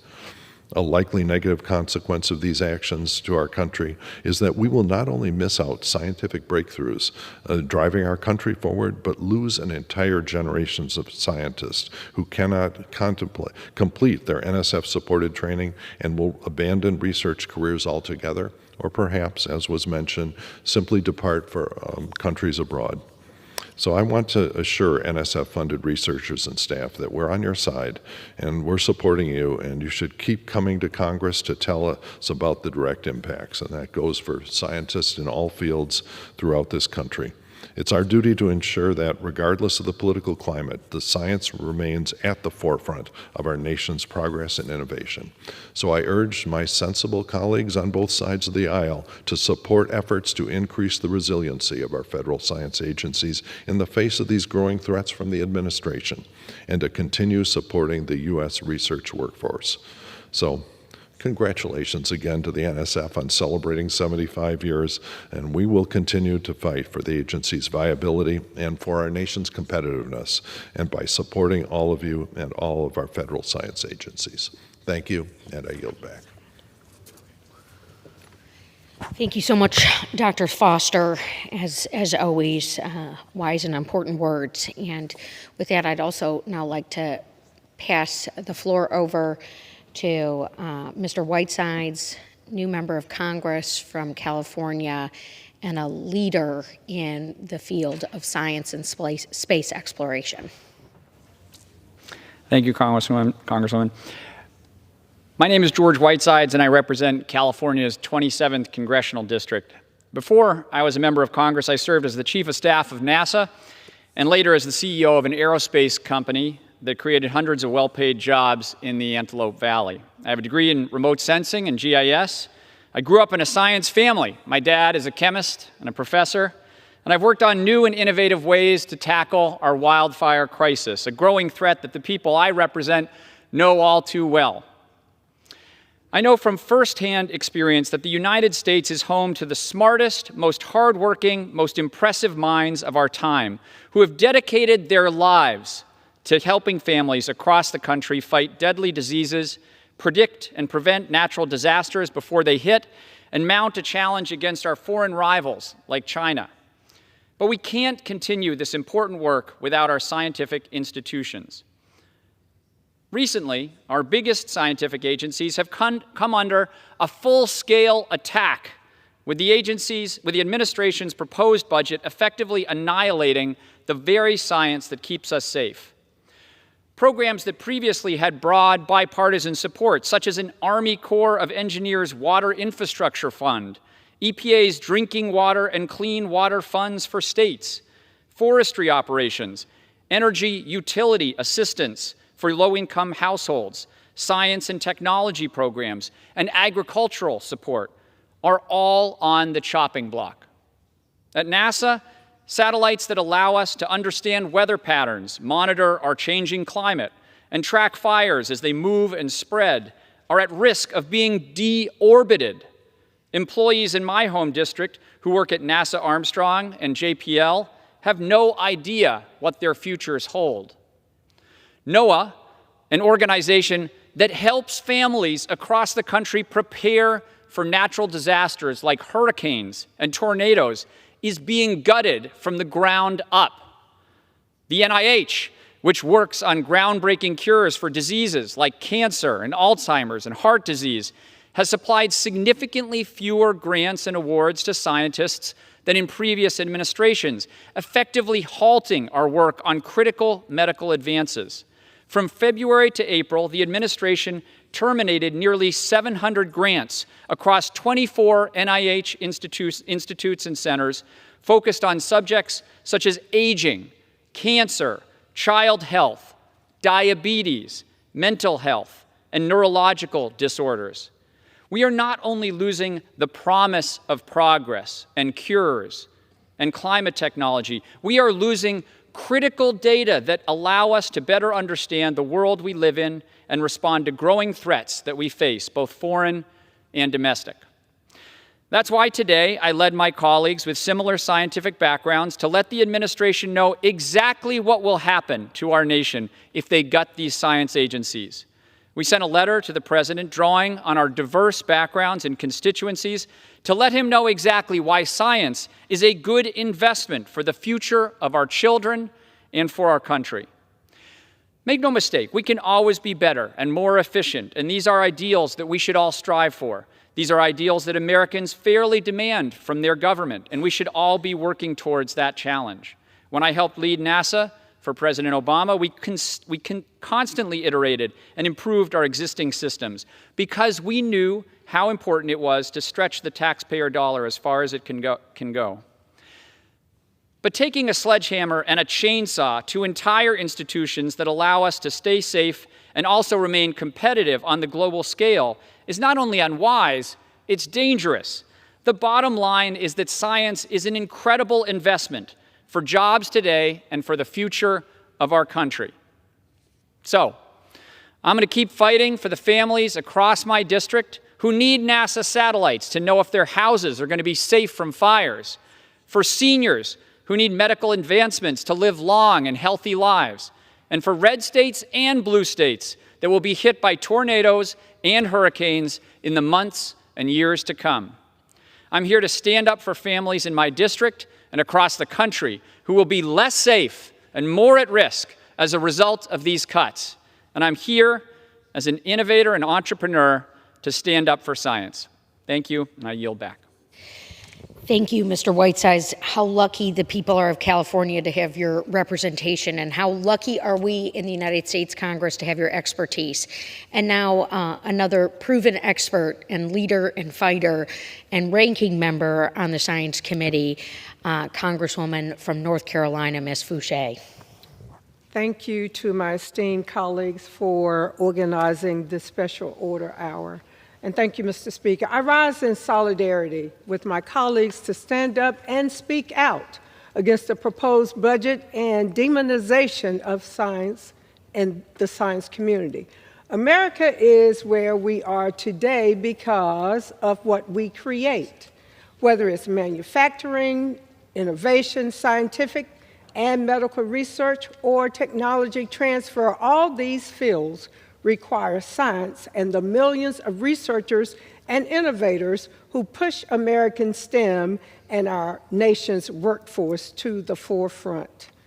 These efforts are critical to my district, which includes the University of North Carolina at Chapel Hill, Duke University, North Carolina Central University, Durham and Wake Technical Community Colleges, and so many new up-and-coming industry leaders in STEM. However, in total, the Trump administration has canceled nearly $20 million in NSF research grants to North Carolina as a whole. Take, for instance, an NSF-funded grant that was recently canceled in my district, North Carolina's 4th, that was aimed at addressing the lack of diversity in the engineering doctoral workforce and promoting the retention of students from underrepresented groups. Recent doctoral engineering attrition rates revealed a disproportionately high loss of students from groups historically underrepresented in STEM, like women, minorities, and people from rural areas. Researchers in my district were working to help us address this critical gap, funded by NSF, now canceled under the guise of being so-called woke. Still, the majority continues to conflate the need to bolster manufacturing with the destruction of our scientific institutions. We need to make things here at home, but does America really win if China does all the innovation? I'd like the idea of an America that supports domestic manufacturing and is a leader in innovation, not an America that does China's manufacturing work.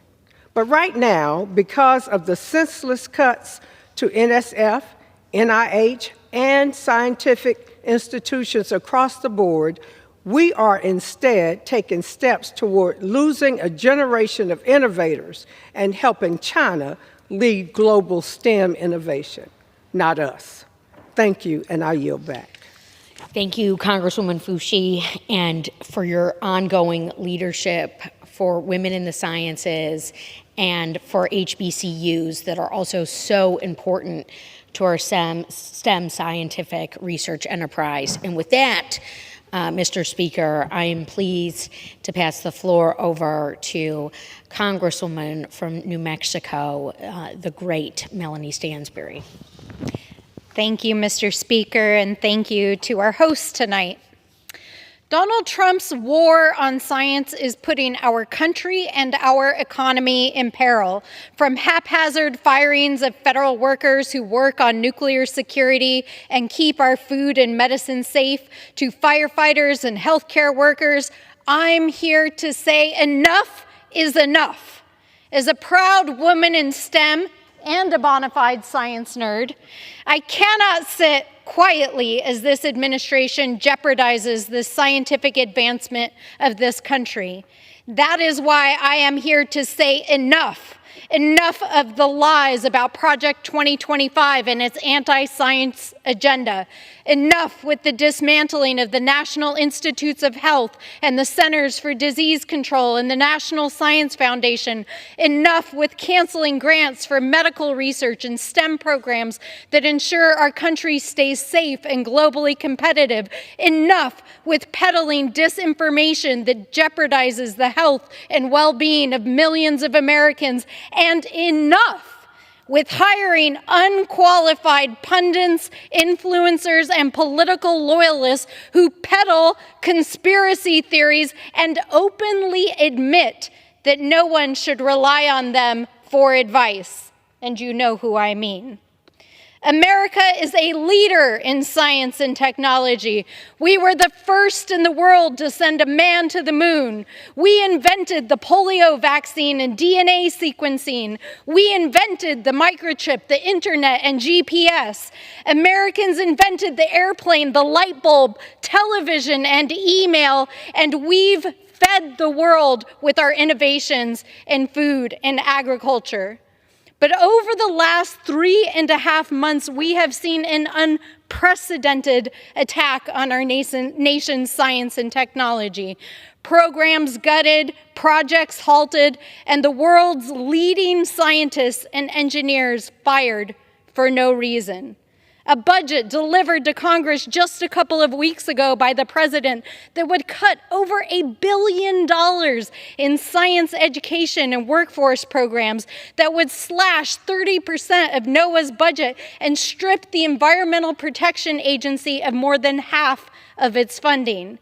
And that is why nearly 2,000 doctors, scientists, and researchers have called this administration a wholesale assault on United States science that threatens the country's health, national security, and economic development.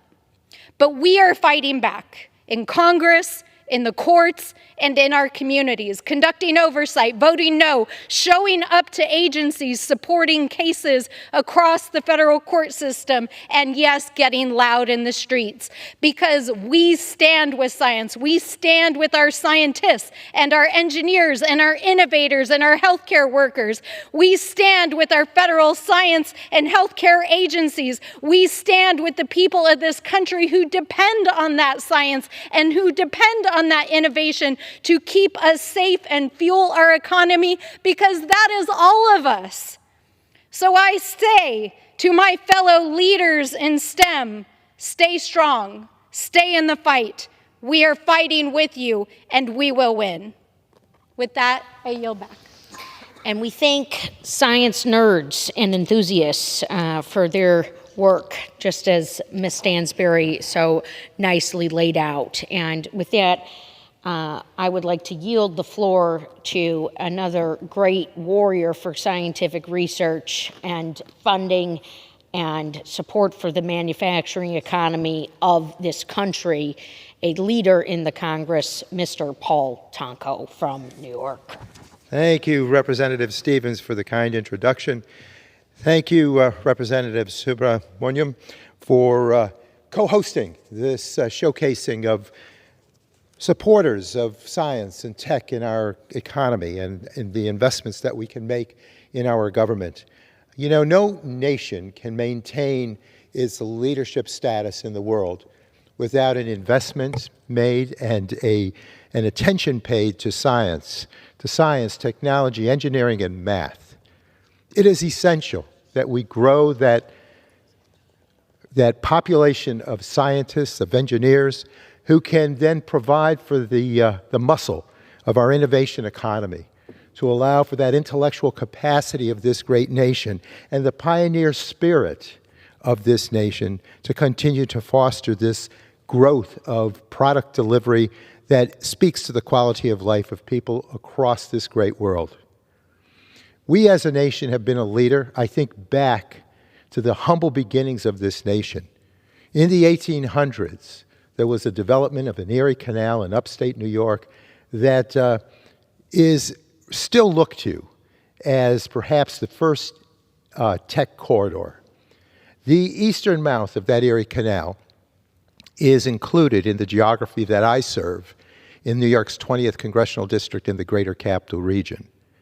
And along that canal, we not only provided for a great connection of a great ocean, the Atlantic, with the Great Lakes that inspired, Ms. Stevens, a westward movement into the midland of our country, into the nation, into the states that border the Great Lakes. And with that came the development of a necklace of communities dubbed mill towns that became the epicenters of invention and innovation that inspired all sort of product delivery and responses to the needs of this world and impacted favorably not only the quality of life in our United States, but in nations around the world. And that whole history, that powerful statement of what can be created when we invest in our manufacturing, in our technology, in our science community, is proof that we need to continue forward in that vein. Since January, Donald Trump and his political allies have launched a full-scale assault on America's scientific enterprise. Federal investments in science power nearly every aspect of our modern life. Medical breakthroughs, clean air and water, accurate weather forecasts, safe food, and real solutions to the climate crisis. But this administration, they've made their position painfully clear.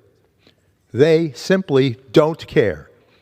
Instead, they are injecting partisan politics into research, censoring scientists, punishing experts, and pulling funding from projects that challenge their narrow ideology. They don't care about protecting communities from the climate disaster, and we're going to continue to write checks for disaster aid if we continue this ignoring of climate change.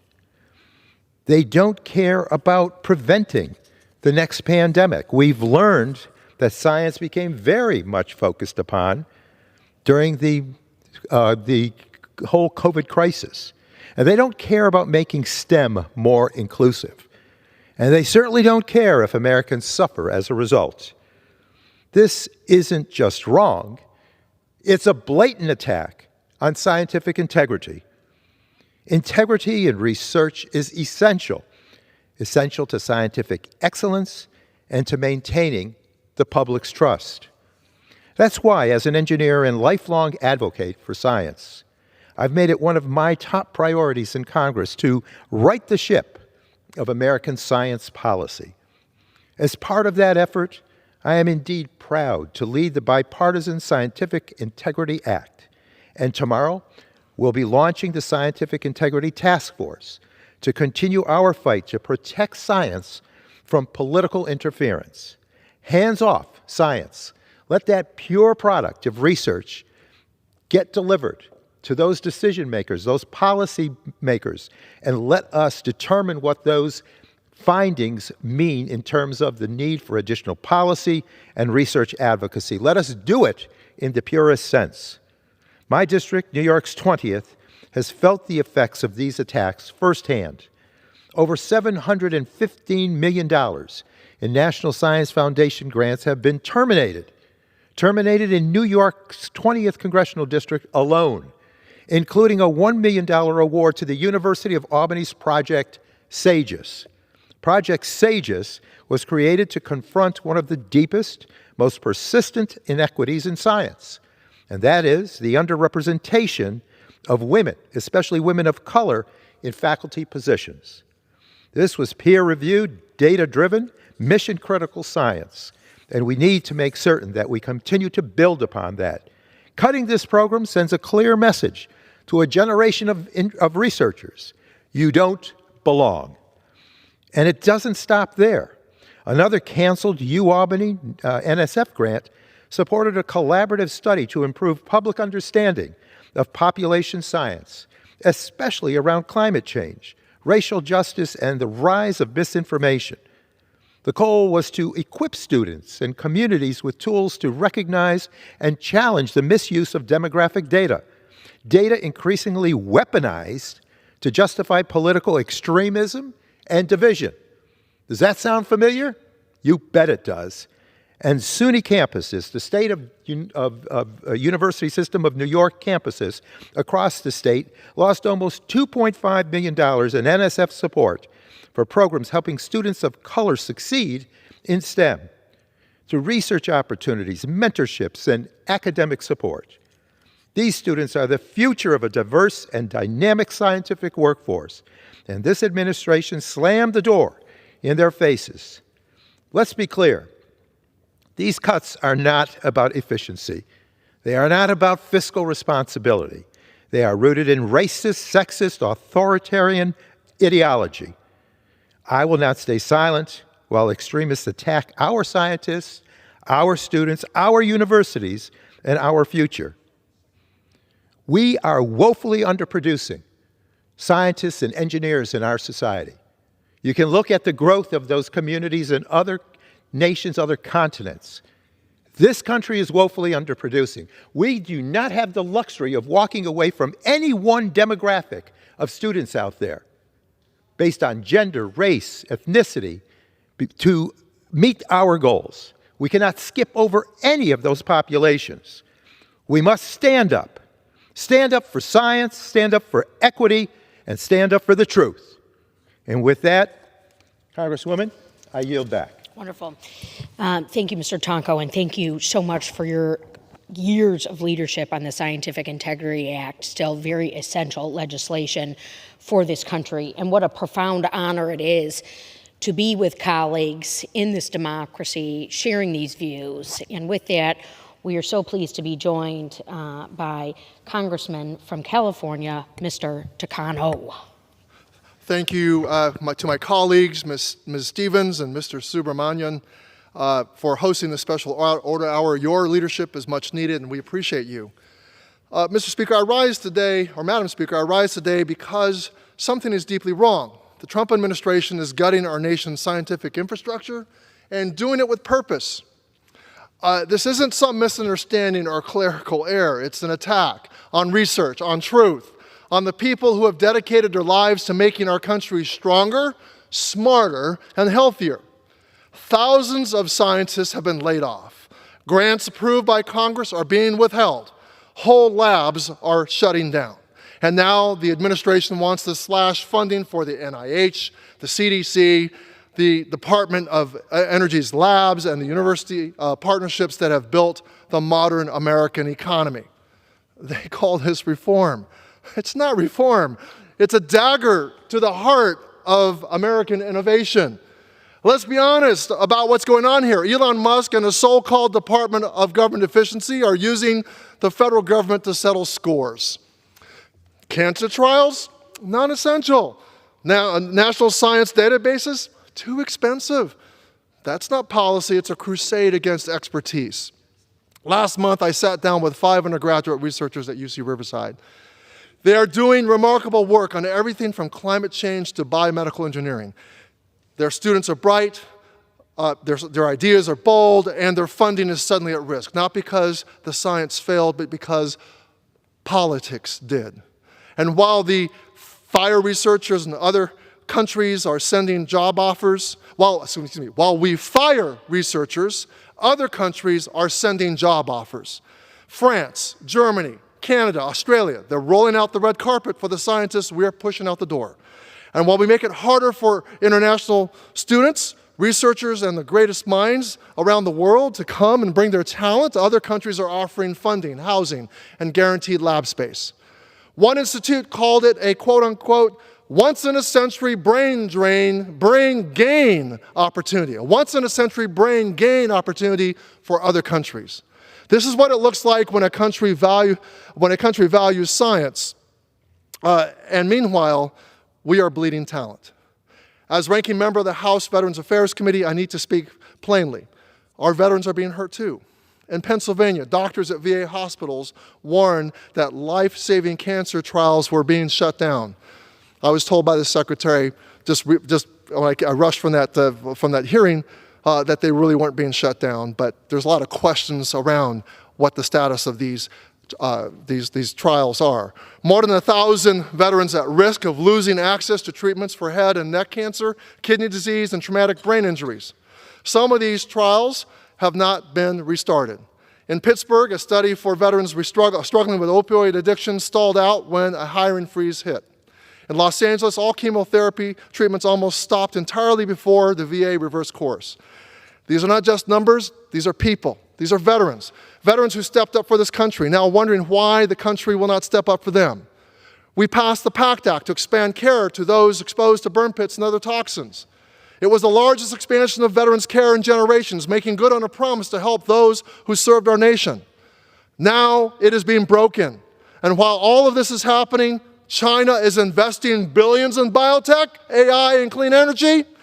They are not just competing with us, they're outpacing us because they're not undermining their own scientists. While we fire, they fund. While we second-guess researchers, they fast-track them. We are not losing this race because we Americans are not capable.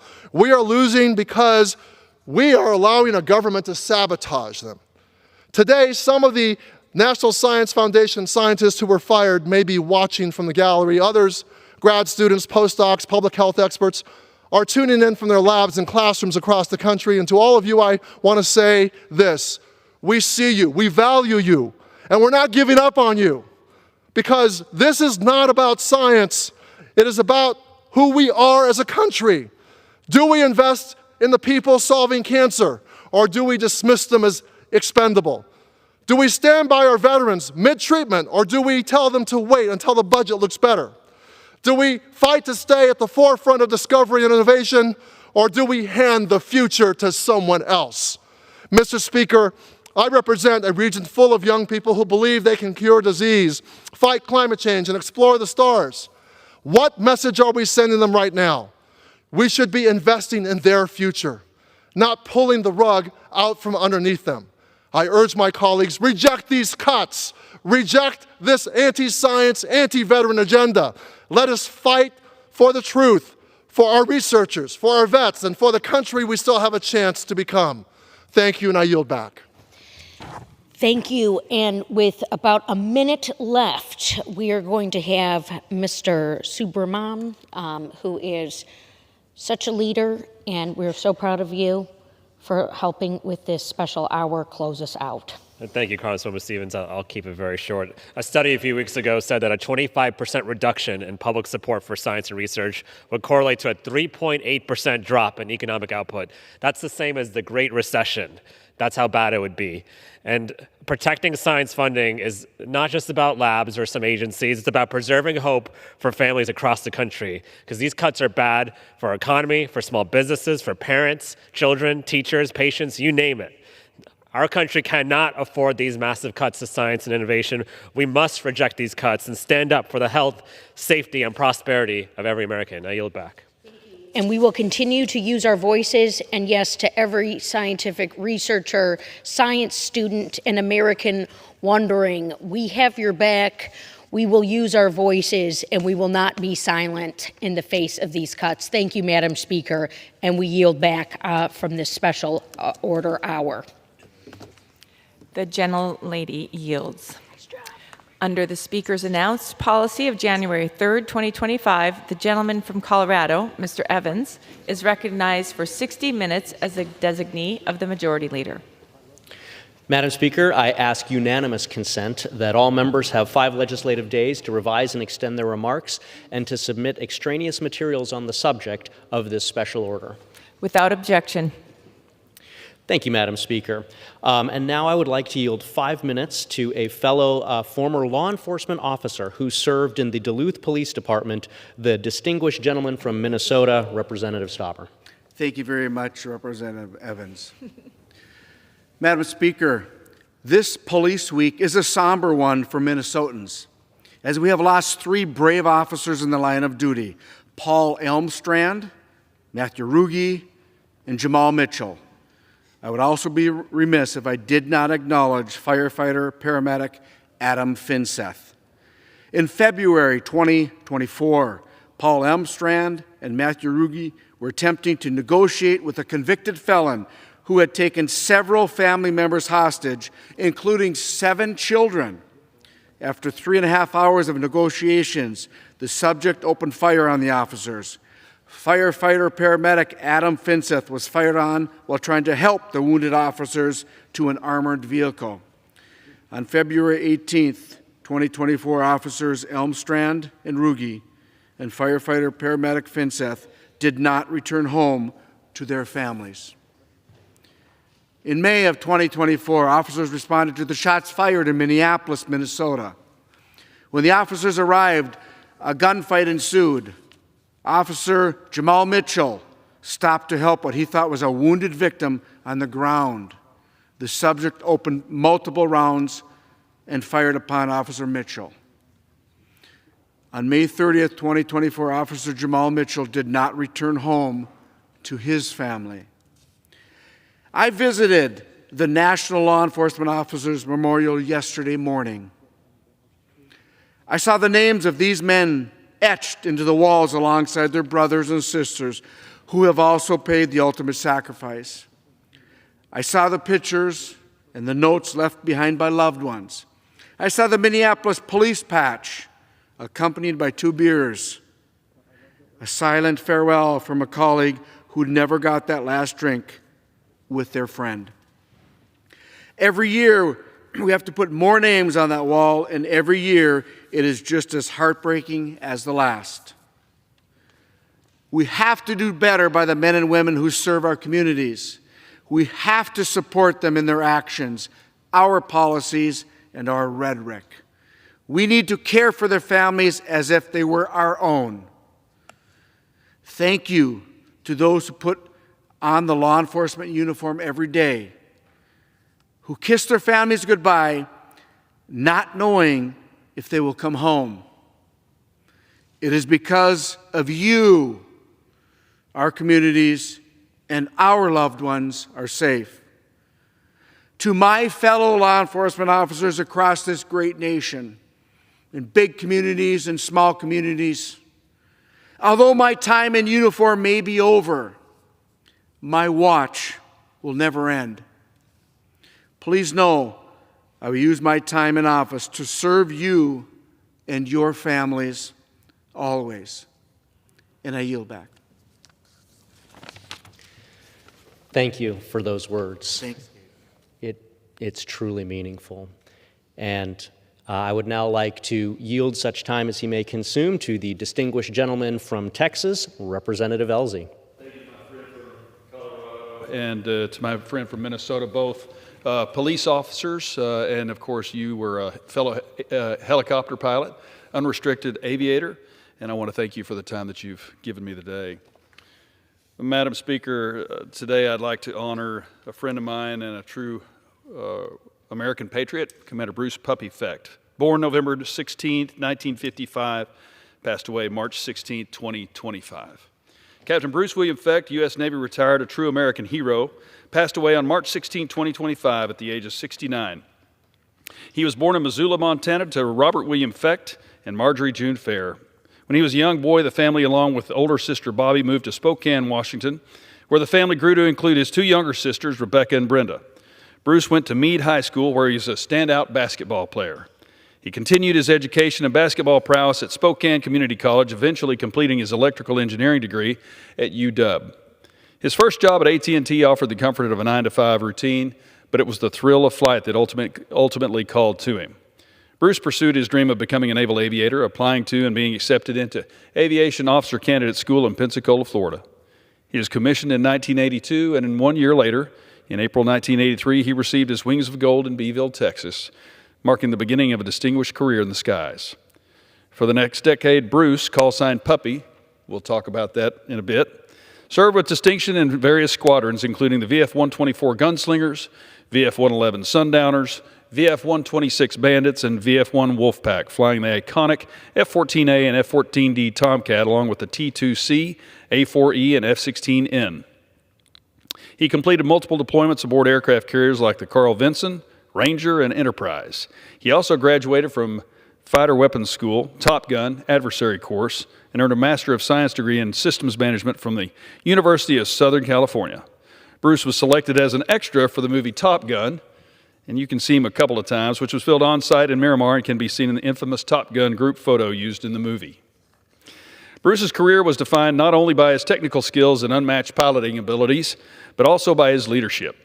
After 14 years in the cockpit, he transitioned to staff roles, including serving as the Paul Mill officer at U.S. European Command in Stuttgart, Germany. There he played a key role in operations in the Middle East, focusing on Israel, Lebanon, and Syria. Bruce returned to the cockpit in 1999, joining the VF-14 Top Hatters executive officer and later commanding officer. Bruce was a man of faith, and in the last 2 years of his life, he earned a master's degree in Catholic theology from Franciscan University of Steubenville. He planned to retire from General Atomics and serve as a chaplain. He attended St. Anne Catholic Church in Ridgecrest, California, and enjoyed serving meals and singing in the choir. Bruce will be forever remembered for his great sense of humor and his generous heart. He was a faithful son, wonderful brother, and a fun uncle to his nephews and nieces. His personal relationship with Jesus Christ took him through his last difficult journey with the strength and confidence that he could trust his Lord with the outcome of his life. We will miss him dearly, but look forward to the day he will be reunited in heaven. Bruce is survived by his sisters Bobby, Rebecca, Brenda, numerous nieces, nephews, cousins, aunts, friends, and the countless men and women who were fortunate to serve alongside him. He leaves behind a legacy of courage, integrity, and commitment to excellence that will continue to inspire for generations to come. May he rest in peace. And if I may, can I have a few more minutes? Thank you.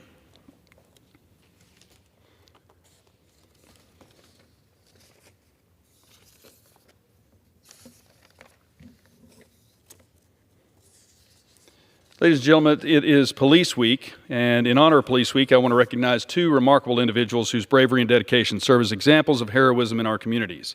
First, I want to honor the life and service of Detention Officer Isaiah Patrick Bias of Ellis County Sheriff's Office. Last December, Officer Bias made the ultimate sacrifice while serving his community at the Ellis County Jail. He began his journey with the Sheriff's Office as a teenager in the Explorer program, growing into a respected officer known for his kindness and professionalism. I had the honor of attending Officer Bias's funeral, where family, friends, and fellow officers gathered to remember a man who served with dignity and heart. Ellis County Sheriff Brad Norman spoke of Isaiah's unwavering dedication and the impact he made on everyone who knew him. His passing is a powerful reminder during this police week of the dangers faced by our law enforcement officers each and every day. His memory serves as a beacon of service and courage to us all. Next, I want to recognize Molly McAllister. Molly is a dispatcher from Cherokee County whose quick thinking and intuition saved a life.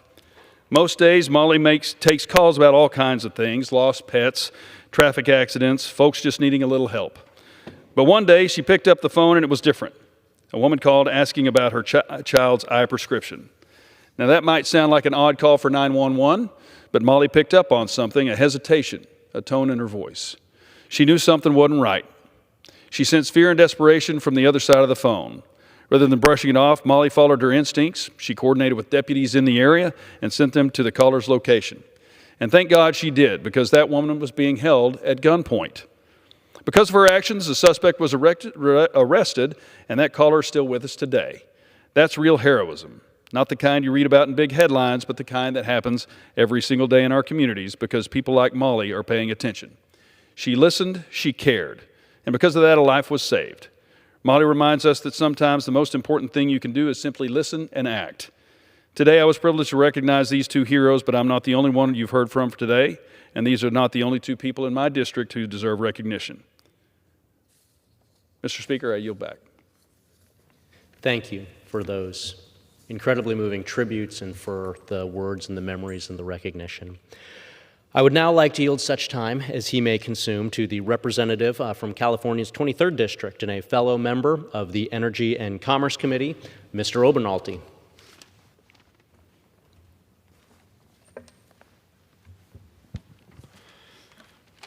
Mr. Speaker, I rise today to honor the lives and the legacies of two remarkable law enforcement officers from California's Inland Empire, Officer Seth Franklin of the Redlands Police Department and Officer Sean Jarvis of the San Bernardino Police Department. These two men dedicated their lives to serving and protecting others, not just as officers, but as fathers, husbands, sons, and brothers. Their commitment to their communities was matched only by their love for their families. Officer Seth Franklin passed away on April 6, 2025, after a long and courageous battle with cancer. He was just 34. He's survived by his wife, 2 young children, his parents, and 3 siblings. Seth was known for his leadership, compassion, and quiet strength, qualities that define not just his work, but every part of his life. Officer Sean Jarvis tragically lost his life on May 1, 2014 in a motorcycle accident. He was only 30. Sean left behind his wife Rachel, their 2 young children, Griffin and Aislinn, and his stepdaughter Aubrey, who he proudly raised as his own.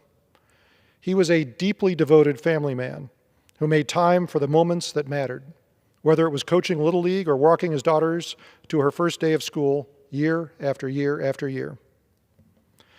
This year, Officer Jarvis's name was added to the National Law Enforcement Officers Memorial here in Washington, D.C. His service and sacrifice are now forever enshrined among the heroes who gave their lives in the line of duty or while still devoted to their uniform. Mr. Speaker, these men lived with purpose and served with honor. Their legacies endure in the lives that they touched, the families that they loved, and the communities that they helped keep safe. We owe them and their families a debt that we can never fully repay. I ask my colleagues to join me in offering our deepest condolences and sincerest gratitude to these 2 men. I yield back. I would now like to yield such time as he may consume to the Congressman from Indiana, Representative Baird, himself a veteran of our United States military.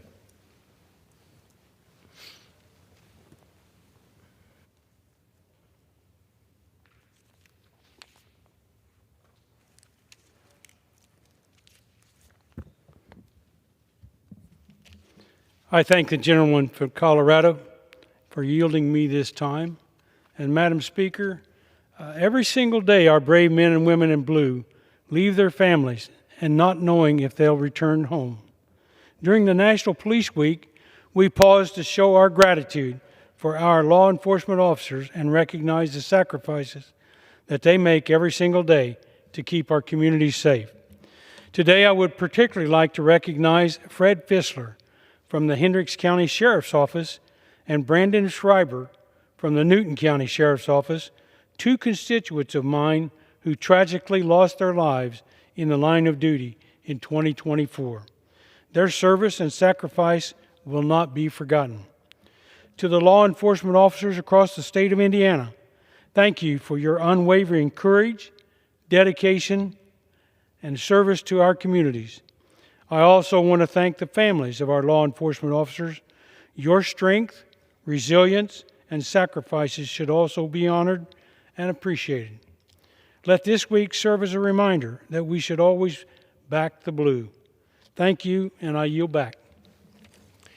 Thank you. I rise today during National Police Week in strong support of the law enforcement community and the men and women I served with in my former career as a police officer, and as we all work together to protect our communities. Police service runs deep in my blood. In fact, both of my grandfathers were proud veterans.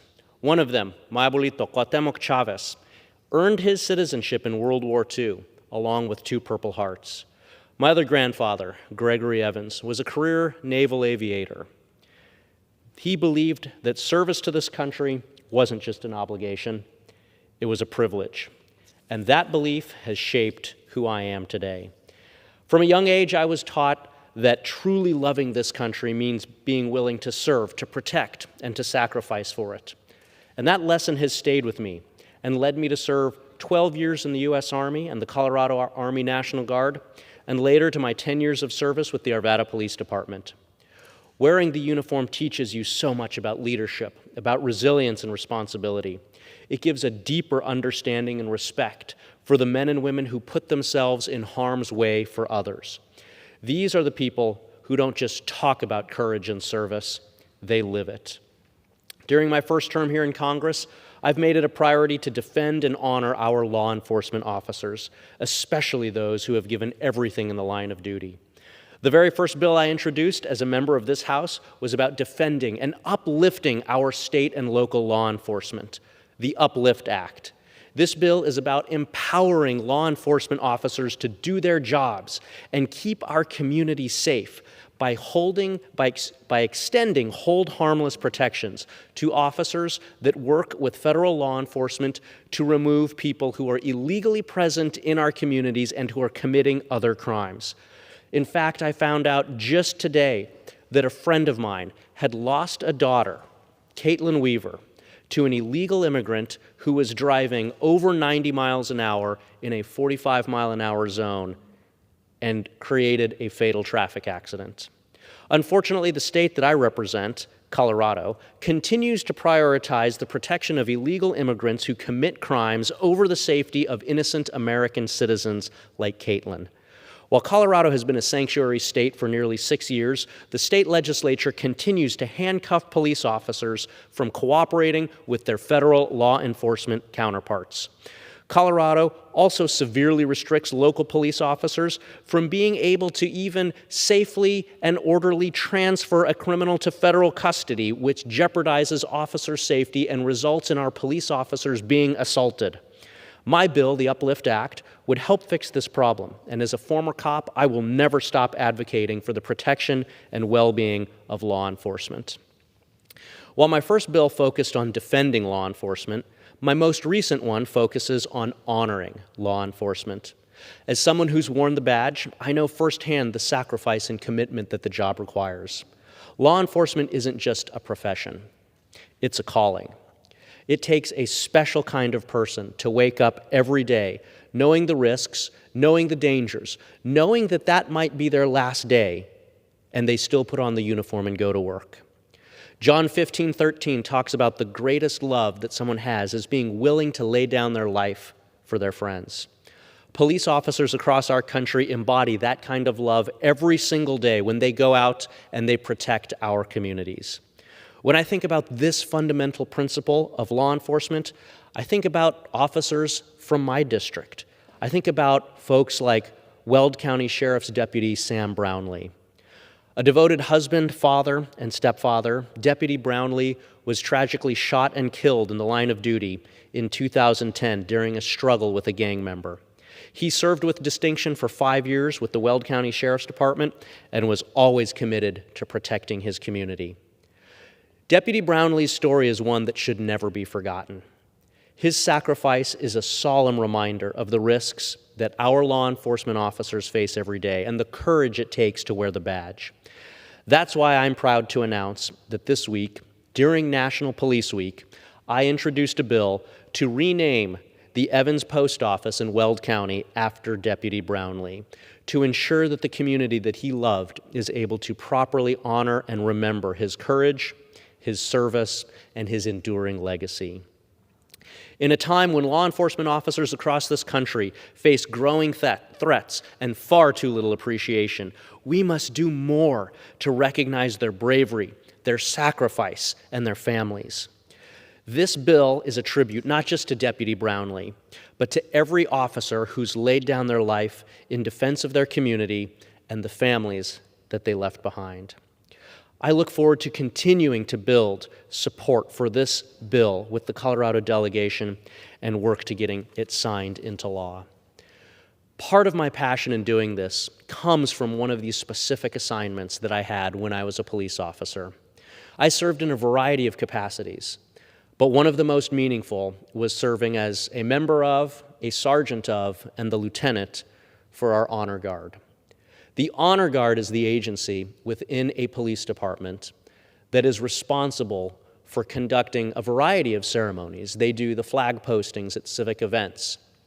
But one of the most sacred responsibilities that they have is honoring the fallen officers who gave their lives in the line of duty. I served in that role for several years with my agency, and unfortunately I've buried more officers than I can remember, starting with Heath Gum of the Adams County Sheriff's Department and ending with Eric Talley from the Boulder Police Department. But there's two officers that I had to bury that I want to specifically mention. The first was my friend and coworker for 10 years, almost 10 years, Officer Gordon Beasley of the Arvada Police Department. Gordon was a school resource officer. He was one of the nicest people that you would ever meet. In fact, before his ambush and murder, he actually was making the news because of his work as a school resource officer who took the time to personally ride his bike to school with a kid who was having some troubles at that school.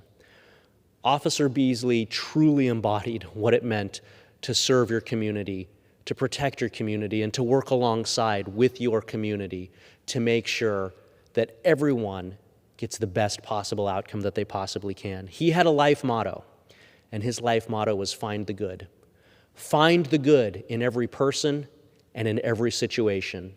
And even though he was a police officer and had to sometimes do things like put handcuffs on people and hold others accountable, Gordon Beasley lived by those words every single day. He was a pillar in the community who truly worked to find the good in every situation. Another officer from my agency, Officer Dylan Vakoff. Dylan was actually an Air Force veteran. He served for several years in the United States Air Force before he became a police officer. Dylan was actually an officer on one of the units that I commanded. He was one of my mobile field force officers. I remember training him to be able to go out and do the requirements of that special assignment. Dylan was unfortunately shot and killed on September 11th, 2022, while he was responding to an altercation that turned deadly.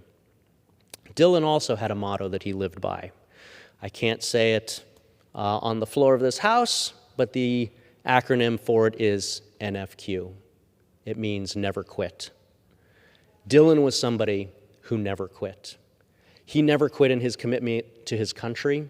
He never quit in his commitment to his state, and Dylan never quit, even when he was called upon to make the ultimate sacrifice and lay down his life in defense of his community. And in many ways, Dylan embodies what it means to be a police officer. Having served for 12 years in the Army and another 10 years in law enforcement, I often compare military and law enforcement service to being two sides of the same coin, or to use police terminology, two sides of the same perimeter. In law enforcement, whenever we have a dangerous situation, we have to contain that situation to keep the public safe. And so we set up what's called an inner perimeter. But we also want to make sure that the rest of the community does not go into that perimeter. So while you have an inner perimeter of officers who are containing the situation and who are focused inward, you have an outer perimeter of officers who are making sure that the innocents stay away from a potentially hazardous situation or area. And that's how I see the military and law enforcement. Law enforcement is the inner perimeter. They protect us in our homes, in our communities, in our schools, in our parks, and on our roadways. And the military protects us from external threats, but they are two sides of the same coin. And so when folks like Dylan, or like Gordon, or Heath Gum, or Eric Talley, or so many others are called upon to make that sacrifice, they are making that sacrifice from the exact same motivations as a broader community of military and law enforcement and first responders who are out to make sure that we stay safe. And at a law enforcement funeral, which again I've unfortunately been to too many of, we honor those sacrifices. And we make two solemn promises. The first promise is to never forget. And we honor that promise by doing things like what we do tonight. We honor that promise through memorials and through speeches and through memories, through carrying the actual lives and stories of those who have made the ultimate sacrifice. Because Dylan and Gordon are no longer with us. But as long as we talk about them, as long as we talk about how they lived their lives, as long as we carry on their mottos, never quit, find the good, in a small way, they are still with us. And their memories, their examples, their courage, their commitment, and their service lives on through them as long as we never forget. There's a second promise that we make at law enforcement funerals. We have the watch from here. Because you see, law enforcement is like the thin blue line. Individuals may come and go, but the thin blue line itself never sleeps, never grows tired. It doesn't fail. It cannot fail, because the thin blue line is what keeps our communities, our country, and our way of life safe from the threats and the harms and the chaos that would exist if just for a single day police officers didn't put on the badge and the uniform and go to work. Individual officers come and go, but the thin blue line never does. And so we make a promise to the fallen who gave the ultimate sacrifice. They are no longer able to continue in that watch. We do a final radio call, but then we make a promise. We have the watch from here. And so for everyone under the sound of my voice, for the police officers, for the citizens, for everyone else, that is the action item. That is the takeaway from this speech. We have the watch from here. For the police officers, for the first responders, for the families who serve right alongside their loved ones, know that we will not forget and that we will stand by you to the absolute utmost of our abilities, because that is what having the watch from here means. It means that the sacred requirement to protect our communities will not end. It means that those of us, the living, and particularly the living who are in this great self-governed society that we call the United States of America, it means that we have the responsibility to work with, to support, to empower, and to protect our law enforcement officers as they go out into the community and they put their lives, their family's future on the line to protect us. And so, as someone who has made those sacred promises too many times at funerals, it is my honor to stand here today on the floor of the United States House of Representatives on May 15th, Police Day in Police Week, to reaffirm and to challenge all of us to continue with those two sacred promises. Never forget, and then go out, be a good citizen, be a member of a community, support the law enforcement officers and the men and women who themselves are physically every day putting on the badge and the uniform and who are keeping that watch from here. Thank you. And Madam Speaker, I yield back. The gentleman yields. Under the Speaker's announced policy of January 3rd, 2025, the Chair recognizes the gentleman from Texas, Mr. Green, for 30 minutes. Thank you, Madam Speaker. And still I rise, Madam Speaker, proud to be an unbought, unbossed, liberated Democrat. Proud also to have friends. And tonight I'd like to thank a couple of my friends who have helped me with an endeavor that I believe is necessary and that is going to generate a movement that will make a difference in the lives of the people of this country. So tonight I'd like to start by thanking my friend, Attorney John Boniface, a lawyer par excellence, a person who has been involved with the movement to impeach and who has, through his organization, Free Speech for People, they have collected more than 500,000 signatures for impeachment. These are the people who are at the genesis of this movement, and I want to thank all of them for what they are doing.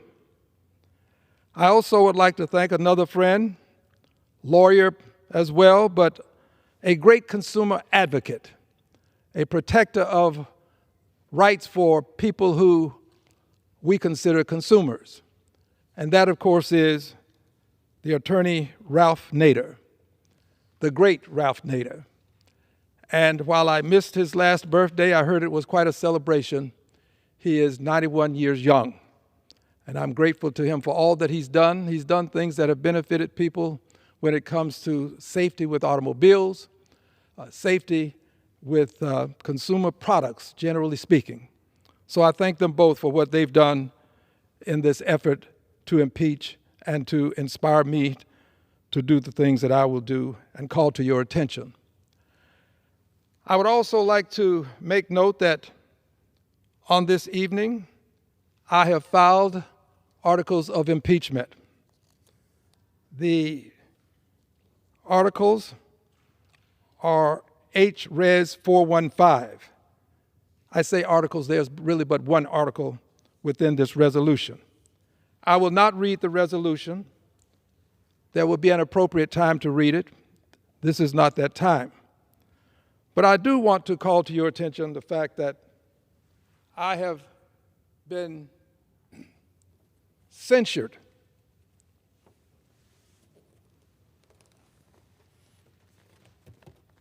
not silenced.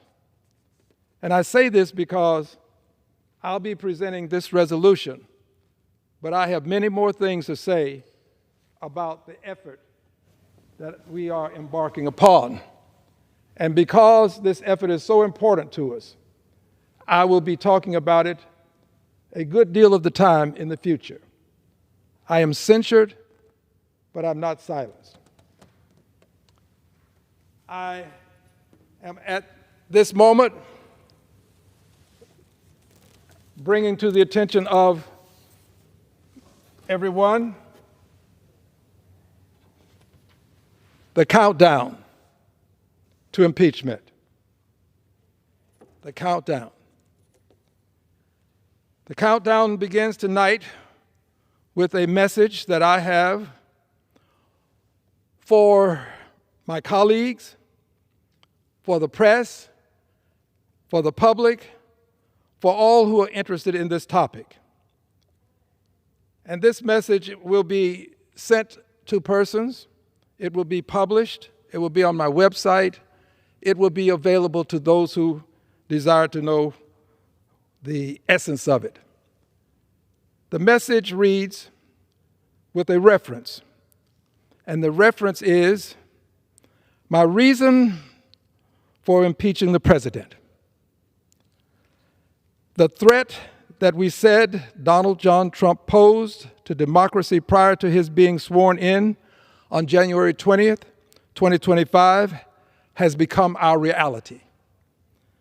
To whom it may concern,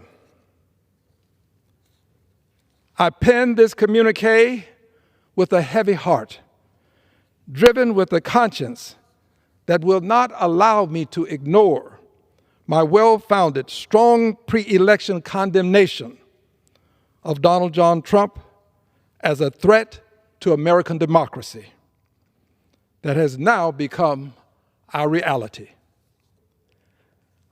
Currently, I am among the many who denounced President Trump as an authoritarian, defined by Merriam-Webster as relating to or favoring the concentration of power in a leader or an elite not constitutionally responsible to the people. I'm among those who have pointed out President Trump's failure to preserve, protect, and defend the Constitution by flouting constitutional law as well as the orders of federal courts, including the Supreme Court of the United States of America. I'm among those who strongly denounce the president's dangerous flouting of separation of powers and undermining the independence of the federal judiciary by calling for the impeachment of federal judges who rule against him rather than appealing the decisions as was explained to all by Chief Justice John Roberts on March 18, 2025. I'm among the throngs who know that the president violates the Fifth Amendment constitutional right to due process when he condones the deportation by our Justice Department of anyone residing in the United States of America to another country without providing them with constitutionally mandated legal process owed to present evidence of why they shouldn't be deported. Regrettably, the president is doing the above things that I've just mentioned in tandem with expressions of American citizens being deported, while condoning the potential suspension of the great writ of habeas corpus, another fundamental constitutional right. I cannot in good conscience, as a member of Congress, having said what I have said, knowing what I know, wait until the next election to deal with authoritarian President Donald John Trump's pre-election threat to American democracy that has become a post-election assault on our government. The president has devolved American democracy into authoritarianism with himself as the authoritarian. Authoritarian President Donald John Trump is the problem. The threat of impeachment can act as a deterrent. Should that fail, actual impeachment becomes the solution. Having presented articles of impeachment that laid the foundation for President Trump's prior impeachment, I should say impeachments, which contributed to his presidential defeat, I am compelled by my moral imperative, driven by my conscience, to act again. In Article 65 of the 85 articles of essays contained within the Federalist Papers, written to promote the ratification of the Constitution, The great Alexander Hamilton explains that the subject of the Senate's jurisdiction for trials of impeachment are those offenses which proceed from the misconduct of public men, or in other words, from the abuse of violation of some public trust.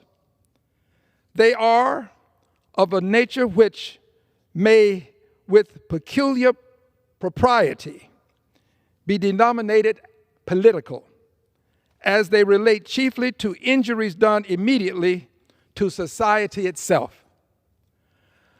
Contrary to what many status quo personalities may have you believe and would have you believe, there is no requirement for the existence of a constitutional crisis before impeaching for high crimes and misdemeanors.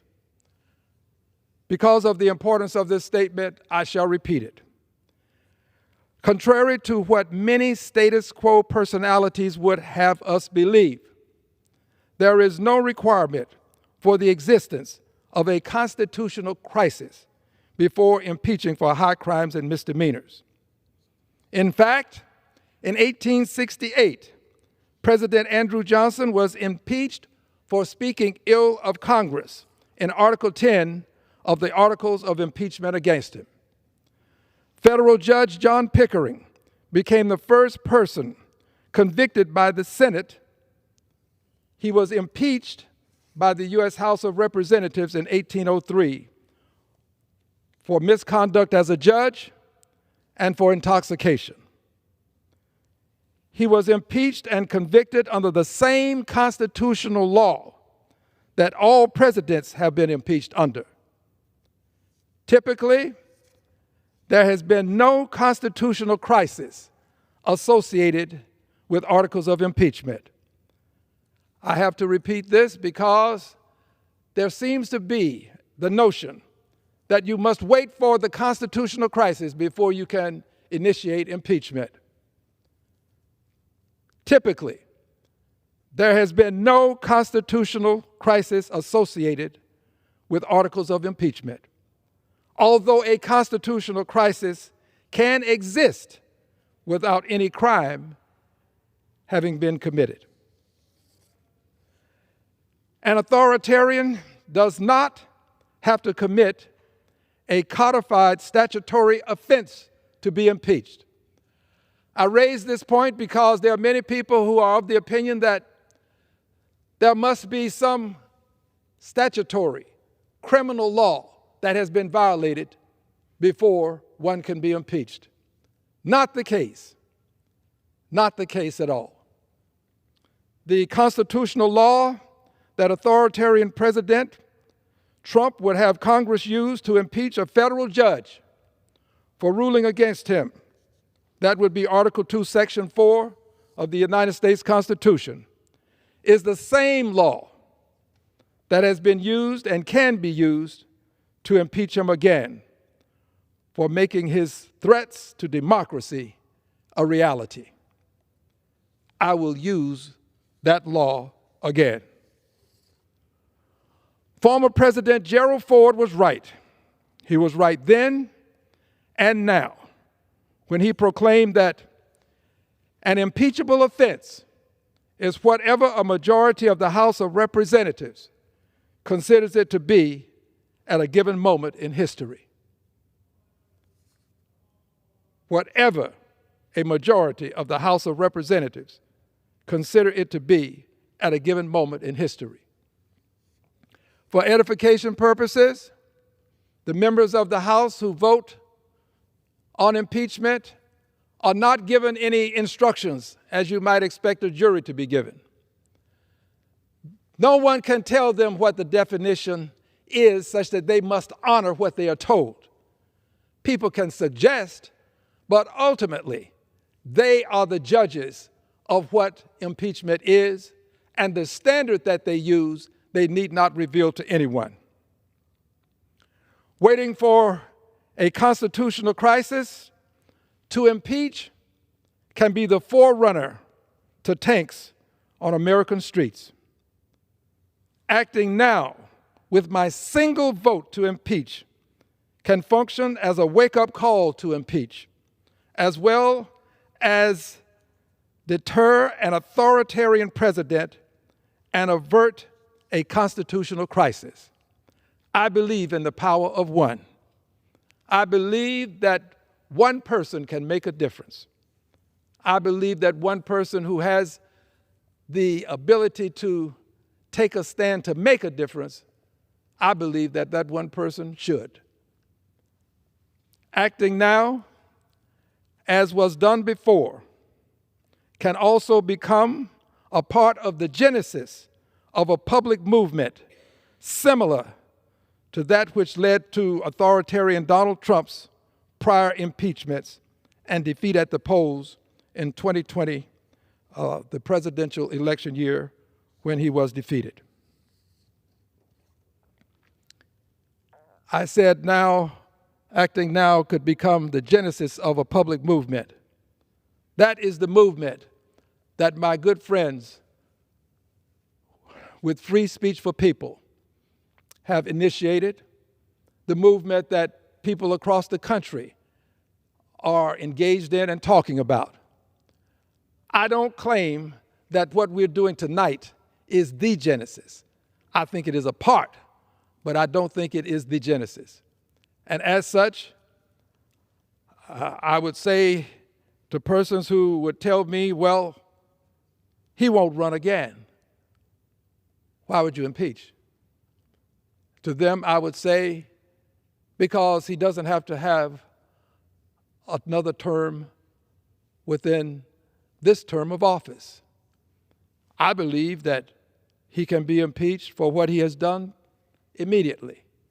Whether he will be or not will be a decision for this Congress. But I believe that he can be and should be.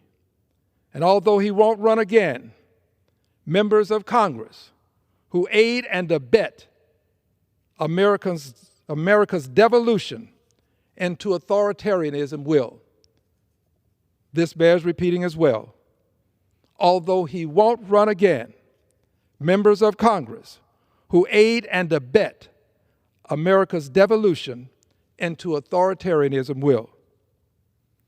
I have not asked, nor will I ask, any members of Congress to stand with me. I encourage all members to vote your conscience. As for me, I stand where I've always stood on the question of impeachment, which of course is a question of conscience for me.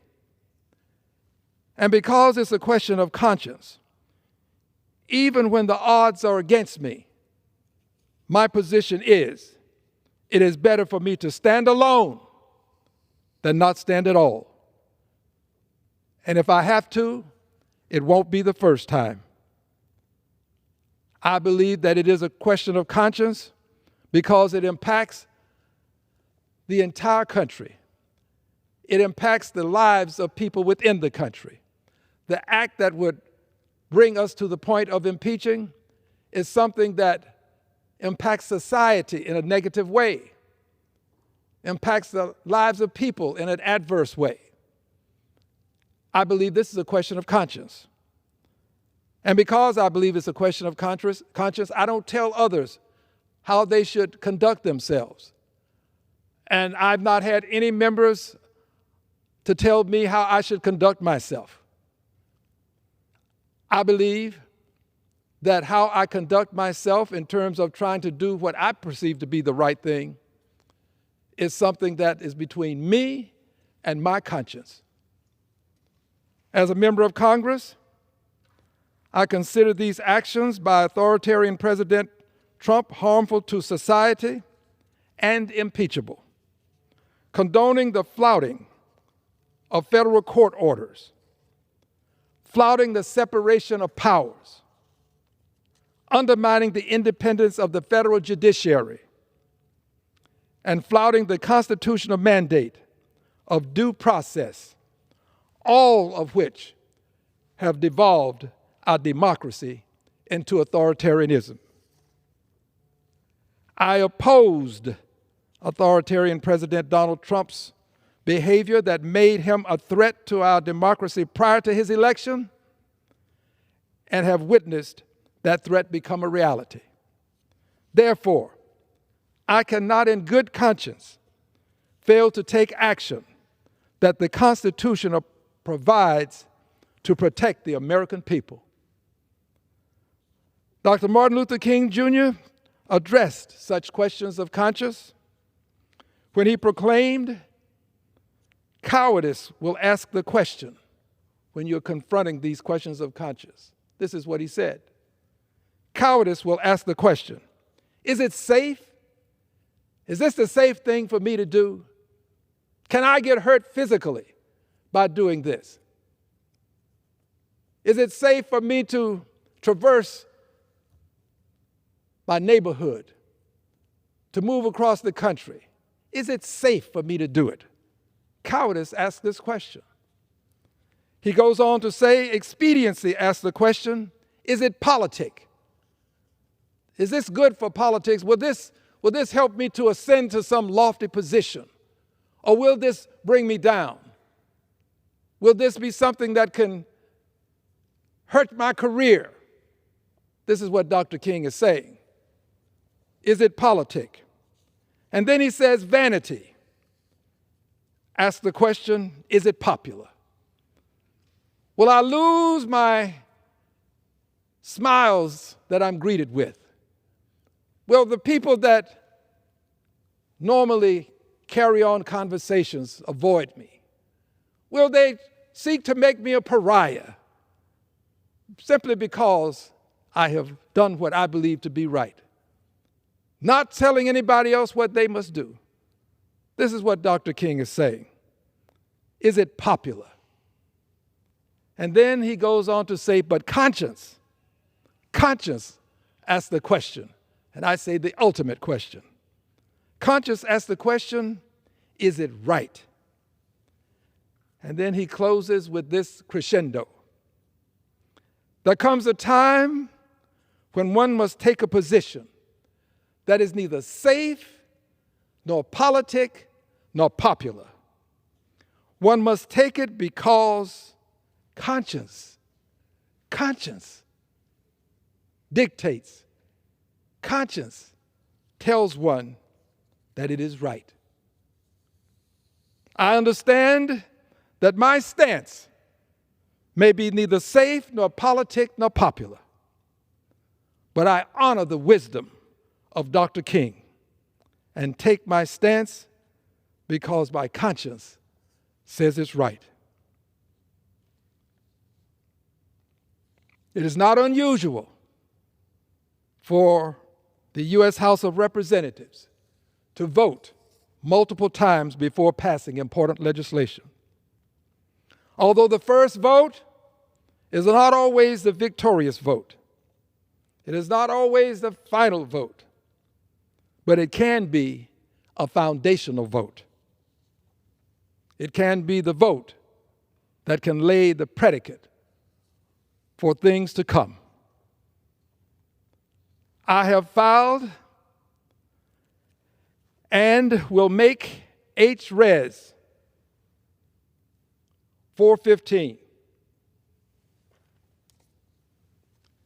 H-Res 415. The articles of impeachment available to the press and the public and all who would desire to know what's contained herein.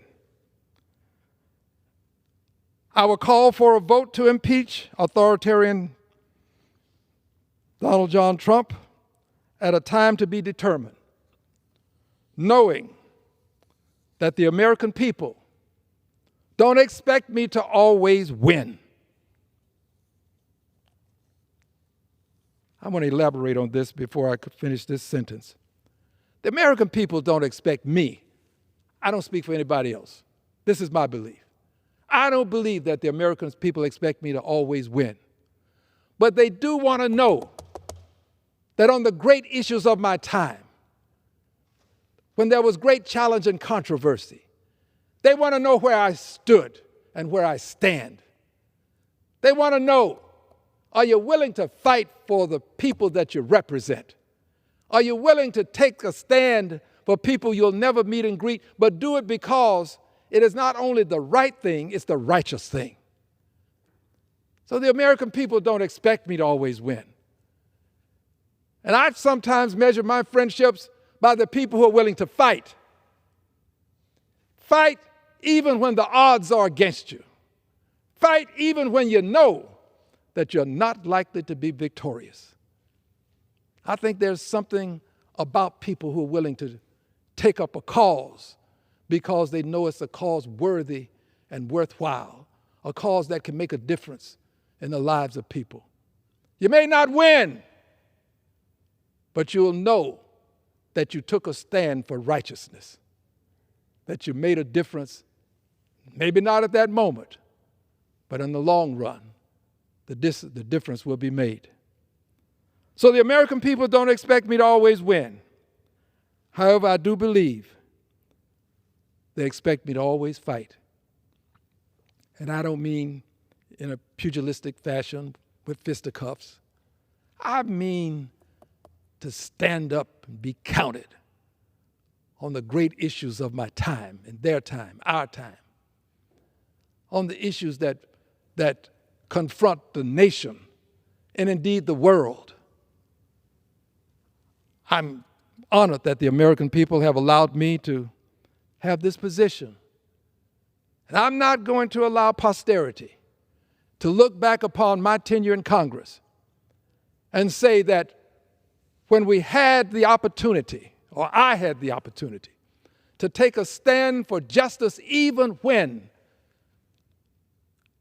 it might cost me a career, cost me a lack of popularity, cost me a lack of safety. I want people to know that I took the stand that could make a difference. I want my friends to know that I appreciate all of you who have stood with me over this journey. I want my staff to know that I appreciate you greatly for standing with me. In fact, we stand together. I have a great staff, people who are committed not to work. They're committed to a cause. They're committed to the cause that we extol when we say the Pledge of Allegiance, liberty and justice for all. They're committed to a cause of making sure that we maintain government of the people, by the people, for the people. They're committed to a cause that says William Cullen Bryant is right. Truth crushed to earth shall rise again. And they understand that when we do these things, people will say bad things and ugly things, but they understand that truth crushed to earth shall rise again. This is a great staff. They appreciate Carlyle. They appreciate his wisdom. No lie can live forever. Let them say what they may. Let others do what they may. We will do what we must and take a stand for liberty and justice for all. I've got a great team, and I want them to know how much I appreciate and thank them for what they do. This morning, I had 2 members of my team to come in at 8:00 a.m. Someone would say, well, that's not really early. But it is when you're still with me at this hour, after 7 o'clock, nearly 7:30, still over in the office, working. I've got a great team. So I want to thank my team. But I also want to thank the people who serve right here on the floor, all of you. I want to thank you for your kindness and your courtesies and your willingness to help persons who are trying to find their way. I want to thank you, court reporters, clerks. I want to thank the parliamentarian for being a true to his mission person, neither siding with neither Democrats nor Republicans or anybody, but always giving you the information as the rules permit him to provide it. I want to thank him and all of the people in that office. And Madam Speaker, I want to thank you. This for me is a historic moment. I thank you for the time that I've had. And to the persons who work in the cloakroom, let me not forget them. Always gracious and kind. I thank all of you, Sergeant at Arms, and I yield back the balance of my time. The gentleman yields. Members are reminded to refrain from engaging in personalities toward the President. Under the Speaker's announced policy of January 3rd, 2025, the Chair recognizes the gentleman from Wisconsin, Mr. Grothman, for 30 minutes.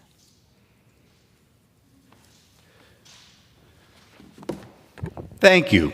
I think it's important that the Chair and the public know that there are always debates going on in this building which will determine how the big, beautiful bill is sent to President Trump.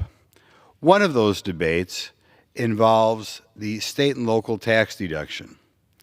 Another of the debates, which hasn't been as highlighted, involves President Trump's proposal to reduce the marginal rate on manufacturing to 15%. President Trump is rightly obsessed with having America being the world leader in manufacturing. Another one of the debates is what we should do to encourage Americans to have more children. And President Trump has proposed a $5,000 credit for people having children. I think that might not be quite right. I personally prefer a new $5,000 exemption, but nevertheless, there's no time in life in which people are more financially strapped than when they have young children. I am strongly opposed to the so-called SALT caucus of people who desperately want to have a greater deduction for state and local taxes. These people are, as a practical matter, looking to encourage their governors, their school boards, their county boards to raise local taxes. Last weekend when I was home, a county executive in my district, a conservative county executive, begged me not to increase the deduction on property taxes. He is a conservative and did not want to have the liberals on his county board making the case, wouldn't it be great if all of our property taxes and income taxes were tax deductible so we could raise taxes? And I am sure right now, particularly in the more liberal states, places like Governor Newsom in California, places like New York, the governors, the state legislators are waiting to see if they can increase the deduction for state income taxes, for local property taxes, so they can spend more money. We have to realize that if the SALT caucus succeeds, there will be less money available here to lower the income tax on manufacturing as President Trump tries to bring back American manufacturing jobs from China, from Korea, from Mexico. We will not have the money available to do eventually what I would like to do, and that is have a $5,000 personal exemption to help out young couples who are just starting out so they have more income at the time in their life when they need it more than anybody else. I strongly encourage our negotiators to turn back the people who want a big state and local tax deduction, even though Wisconsin is a mildly high tax state. I think encouraging any more taxes anywhere in the country hurts us all as it slowly takes away the freedoms of people in America and makes America more of a country that you would not want to move to and start new manufacturing. That's one of the things that is going on in this building. The next topic to take up, and I'm kind of disappointed we didn't deal with it like we should have in our proposed big beautiful bill, but I know President Trump's team is concerned about this, is the degree to which so many of our welfare programs are designed to discourage people from getting married. We know that people who get married and have children, well, all types of families have successful children, and I personally know many people who on their own, both men and women, have done a very good job of raising children you would be proud of.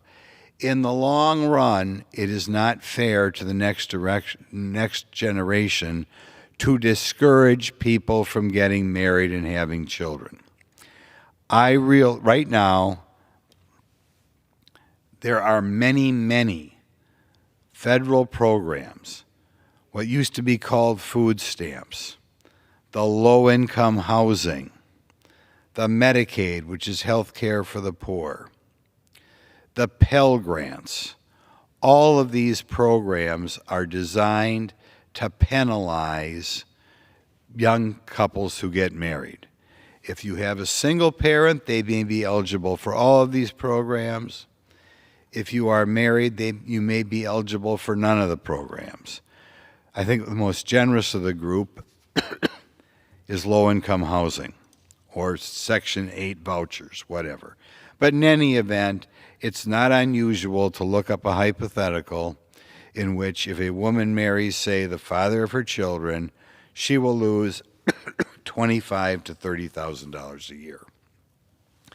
This is why, since the Great Society in the 60s, we have gone from a situation in which in the 50s, 4% of the children in this country were born out of wedlock. And now we are in a position in which we have over 40% of the children in the country were born out of wedlock. It did not happen by it did not happen by accident. It happened because the Great Society programs in the 1960s were designed to encourage this sort of behavior. You may say, who wants to discourage people who are married from having children? In fact, Karl Marx, of course, was very opposed to the traditional family. We've known since I've been here, Black Lives Matter made it clear that they were opposed to what they referred to as the Western prescribed nuclear family. And of course, even after Black Lives Matter came out for that, it did not present many of our members, particularly on the Democrat side of the aisle, from standing with Black Lives Matter, a group opposed to the nuclear family. We know that many of the feminists in the 60s, I'm thinking of Kate Millett, who was described as the mother of women's studies classes that are all over our universities, were outright opposed to the nuclear family. It is disappointing we are not doing more in this budget to address that problem, to stop encouraging young people not to be married. And we all by now have run into young couples who may even want to be married, but they won't be married because they lose $20,000 or $25,000 a year. Indeed, in this program, we're expanding the Pell Grant program, a program that was one of these things that has a marriage penalty associated with it. We are expanding the low-income housing tax credits, and while some of those credits do not come with a marriage penalty, particularly when coupled up with state programs, they do have a marriage penalty. Another program we're expanding that's going in the wrong direction. In any event, I encourage President Trump to do what's already going on behind the scenes, and that is work towards, perhaps in our next reconciliation bill, a program to stop the hatred of the traditional family that is the marker of the Democrat Party today. Again, I emphasize we have to look at every one of these programs. The Earned Income Tax Program, the Pell Grant Program, the Low Income Housing Program, the Section 8 Program, in general, housing authorities, all of them have this hostility. If America's ever going to truly become a great society again, we have to work our way back up to where we were in the 60s and the 50s, where we had 4%, 5% of the children born out of wedlock. By the way, if you read on historic experts on this topic, and I'm talking about people like George Gilder, who is a very bright guy, a lot of times the person who's penalized the most when you set up a society without couples having children is in fact the man in the society who has no purpose in life. As a Indian immigrant in my district told me, in America they have the woman marry the government. And of course I think society's better off if we have the woman marry the father of the children, not the government, like so many members of this conference want to do. The next thing I want to look at, which we're going to be viewing in the next few days, we have a proposed reconciliation bill in front of us, and I was under the impression that this bill would be an opportunity to decrease the amount of government programs, decrease the degree to which we have government programs controlling or directing Americans' lives.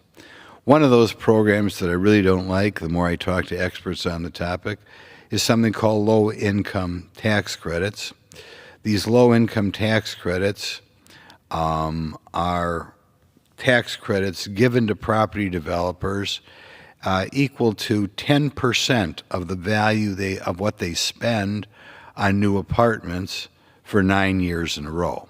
Now, there's a time value of money, but even given the time value of money, it means that the government is paying for 70% of some people's projects. There are some requirements as to who you rent these to, but the requirements are not stringent, and some people point out that we could almost take people at random in the street, and that would be enough to fill their housing units. It really doesn't do a lot to help the so-called low-income people. It does, however, because the government is giving so much money, it does encourage developers to spend far more than they would otherwise on their projects.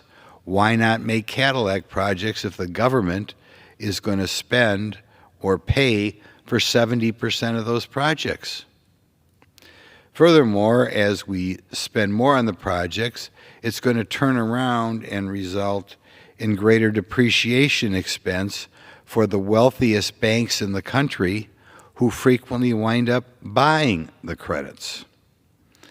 For something that should be a relatively simple transaction, once the states get a hold of it, you can wind up with regulations of hundreds of pages that have to be negotiated when you begin running the projects, which obviously means a lot more money for the lawyers and much more difficult for the politicians to understand exactly what is going on.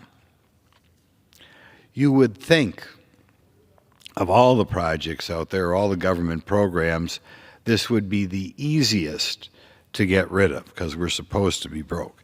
In fact, under our big, beautiful bill, and I know President Trump wants the most beautiful bill he can on his desk, in this bill we are, in fact, expanding the number of tax credits, which is to say expanding the amount of money that the property developers on these projects are going to make. We are increasing the amount of tax credits that, I'm told, a very high number going to the biggest 5 banks in the United States, tax credits the banks get. Furthermore, because there's only so many new rental housing units we need, it expands, or you wind up crowding out the what I'll call legitimate developers and legitimate users of low-income housing tax credits. I would hope, as we put together hopefully the final version of the big beautiful bill sometime in the next couple weeks, we look at this. It's not something that costs nothing. It's currently costing us, even under current law, about $13.8 billion a year in tax credits, which are going to these well-connected developers. I think one thing that will also tell you that they're well-connected is it's up to states to distribute which property developers get the credits. Well, what do you think is going to happen? It's going to be the same people who know the same bureaucrats who are connected with the same politicians who are going to get these credits again and again and again. Again, on the face of it, the idea that in the future in this country, the people who build the apartments is going to be determined by state bureaucracies is just an invitation for trouble. The fact that we are paying 70%, it therefore results in a situation in which, given some areas in California in particular, we may be paying more than $95,000 a unit. Does that make any sense at all if our goal is to create lots of new housing units for the so-called poor or working poor? No, you would never do that, except for that's the way the property developers make more money. In any event, I encourage our leadership team, as they are looking for more money to seal the deal on this project. I don't think they have their 217 or 216 votes yet to grab that $13.5 billion. Another thing I'll point out, these credits have been around since the late 1980s, and people might wonder where they came from. I think they probably came from developers who found a way to snooker the poor U.S. Congress in the late 80s. But at the time, Congress felt something had to be done because we had just gotten done with, apparently, decreasing or increasing the depreciation schedules on new residential real estate. So in the early 80s, you could depreciate an apartment building in 15 years. When they changed it to 27.5 years, it greatly reduced the number of new apartments that people were building, and therefore it was easier to sell to Congress that one way to get more apartments online is to have these ridiculously over-generous credits. I don't know whether I'm going to have much of an impact. One of my goals is I would like to have the credits renamed, instead of the low-income housing tax credits, the big banks, big law firms, and especially well-connected developer tax credits, because I think that would more accurately describe the people who benefit from these credits. In any event, there are some of the issues that I think are going to be debated in the next few days. I hope the press does a good job of covering what low-income housing tax credits really are.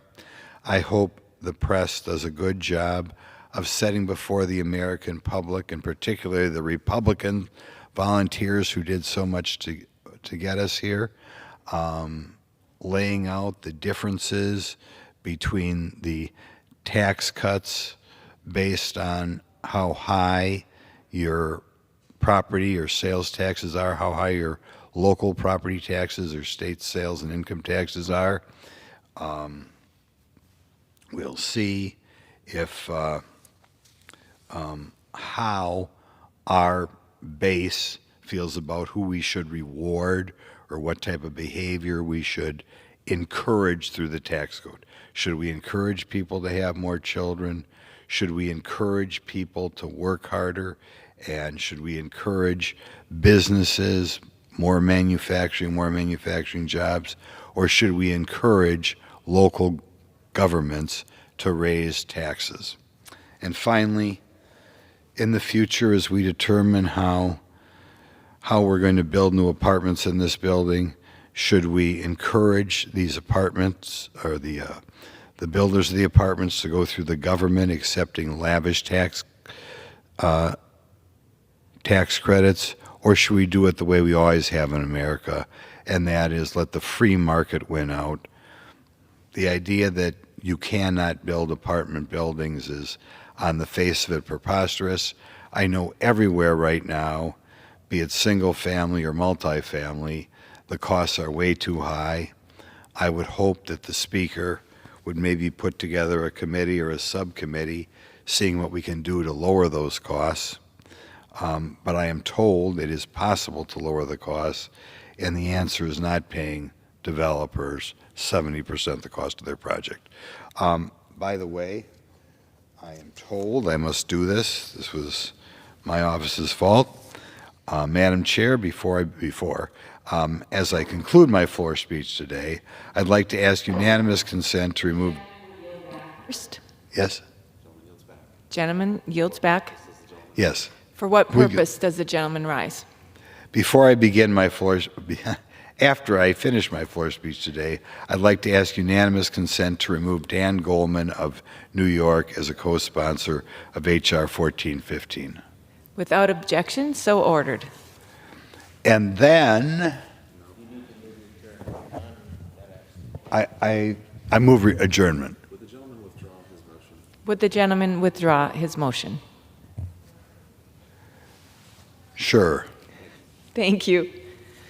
Pursuant to Clause 13 of Rule 1, the House stands adjourned until 10 a.m. on Saturday, May 17th, 2025.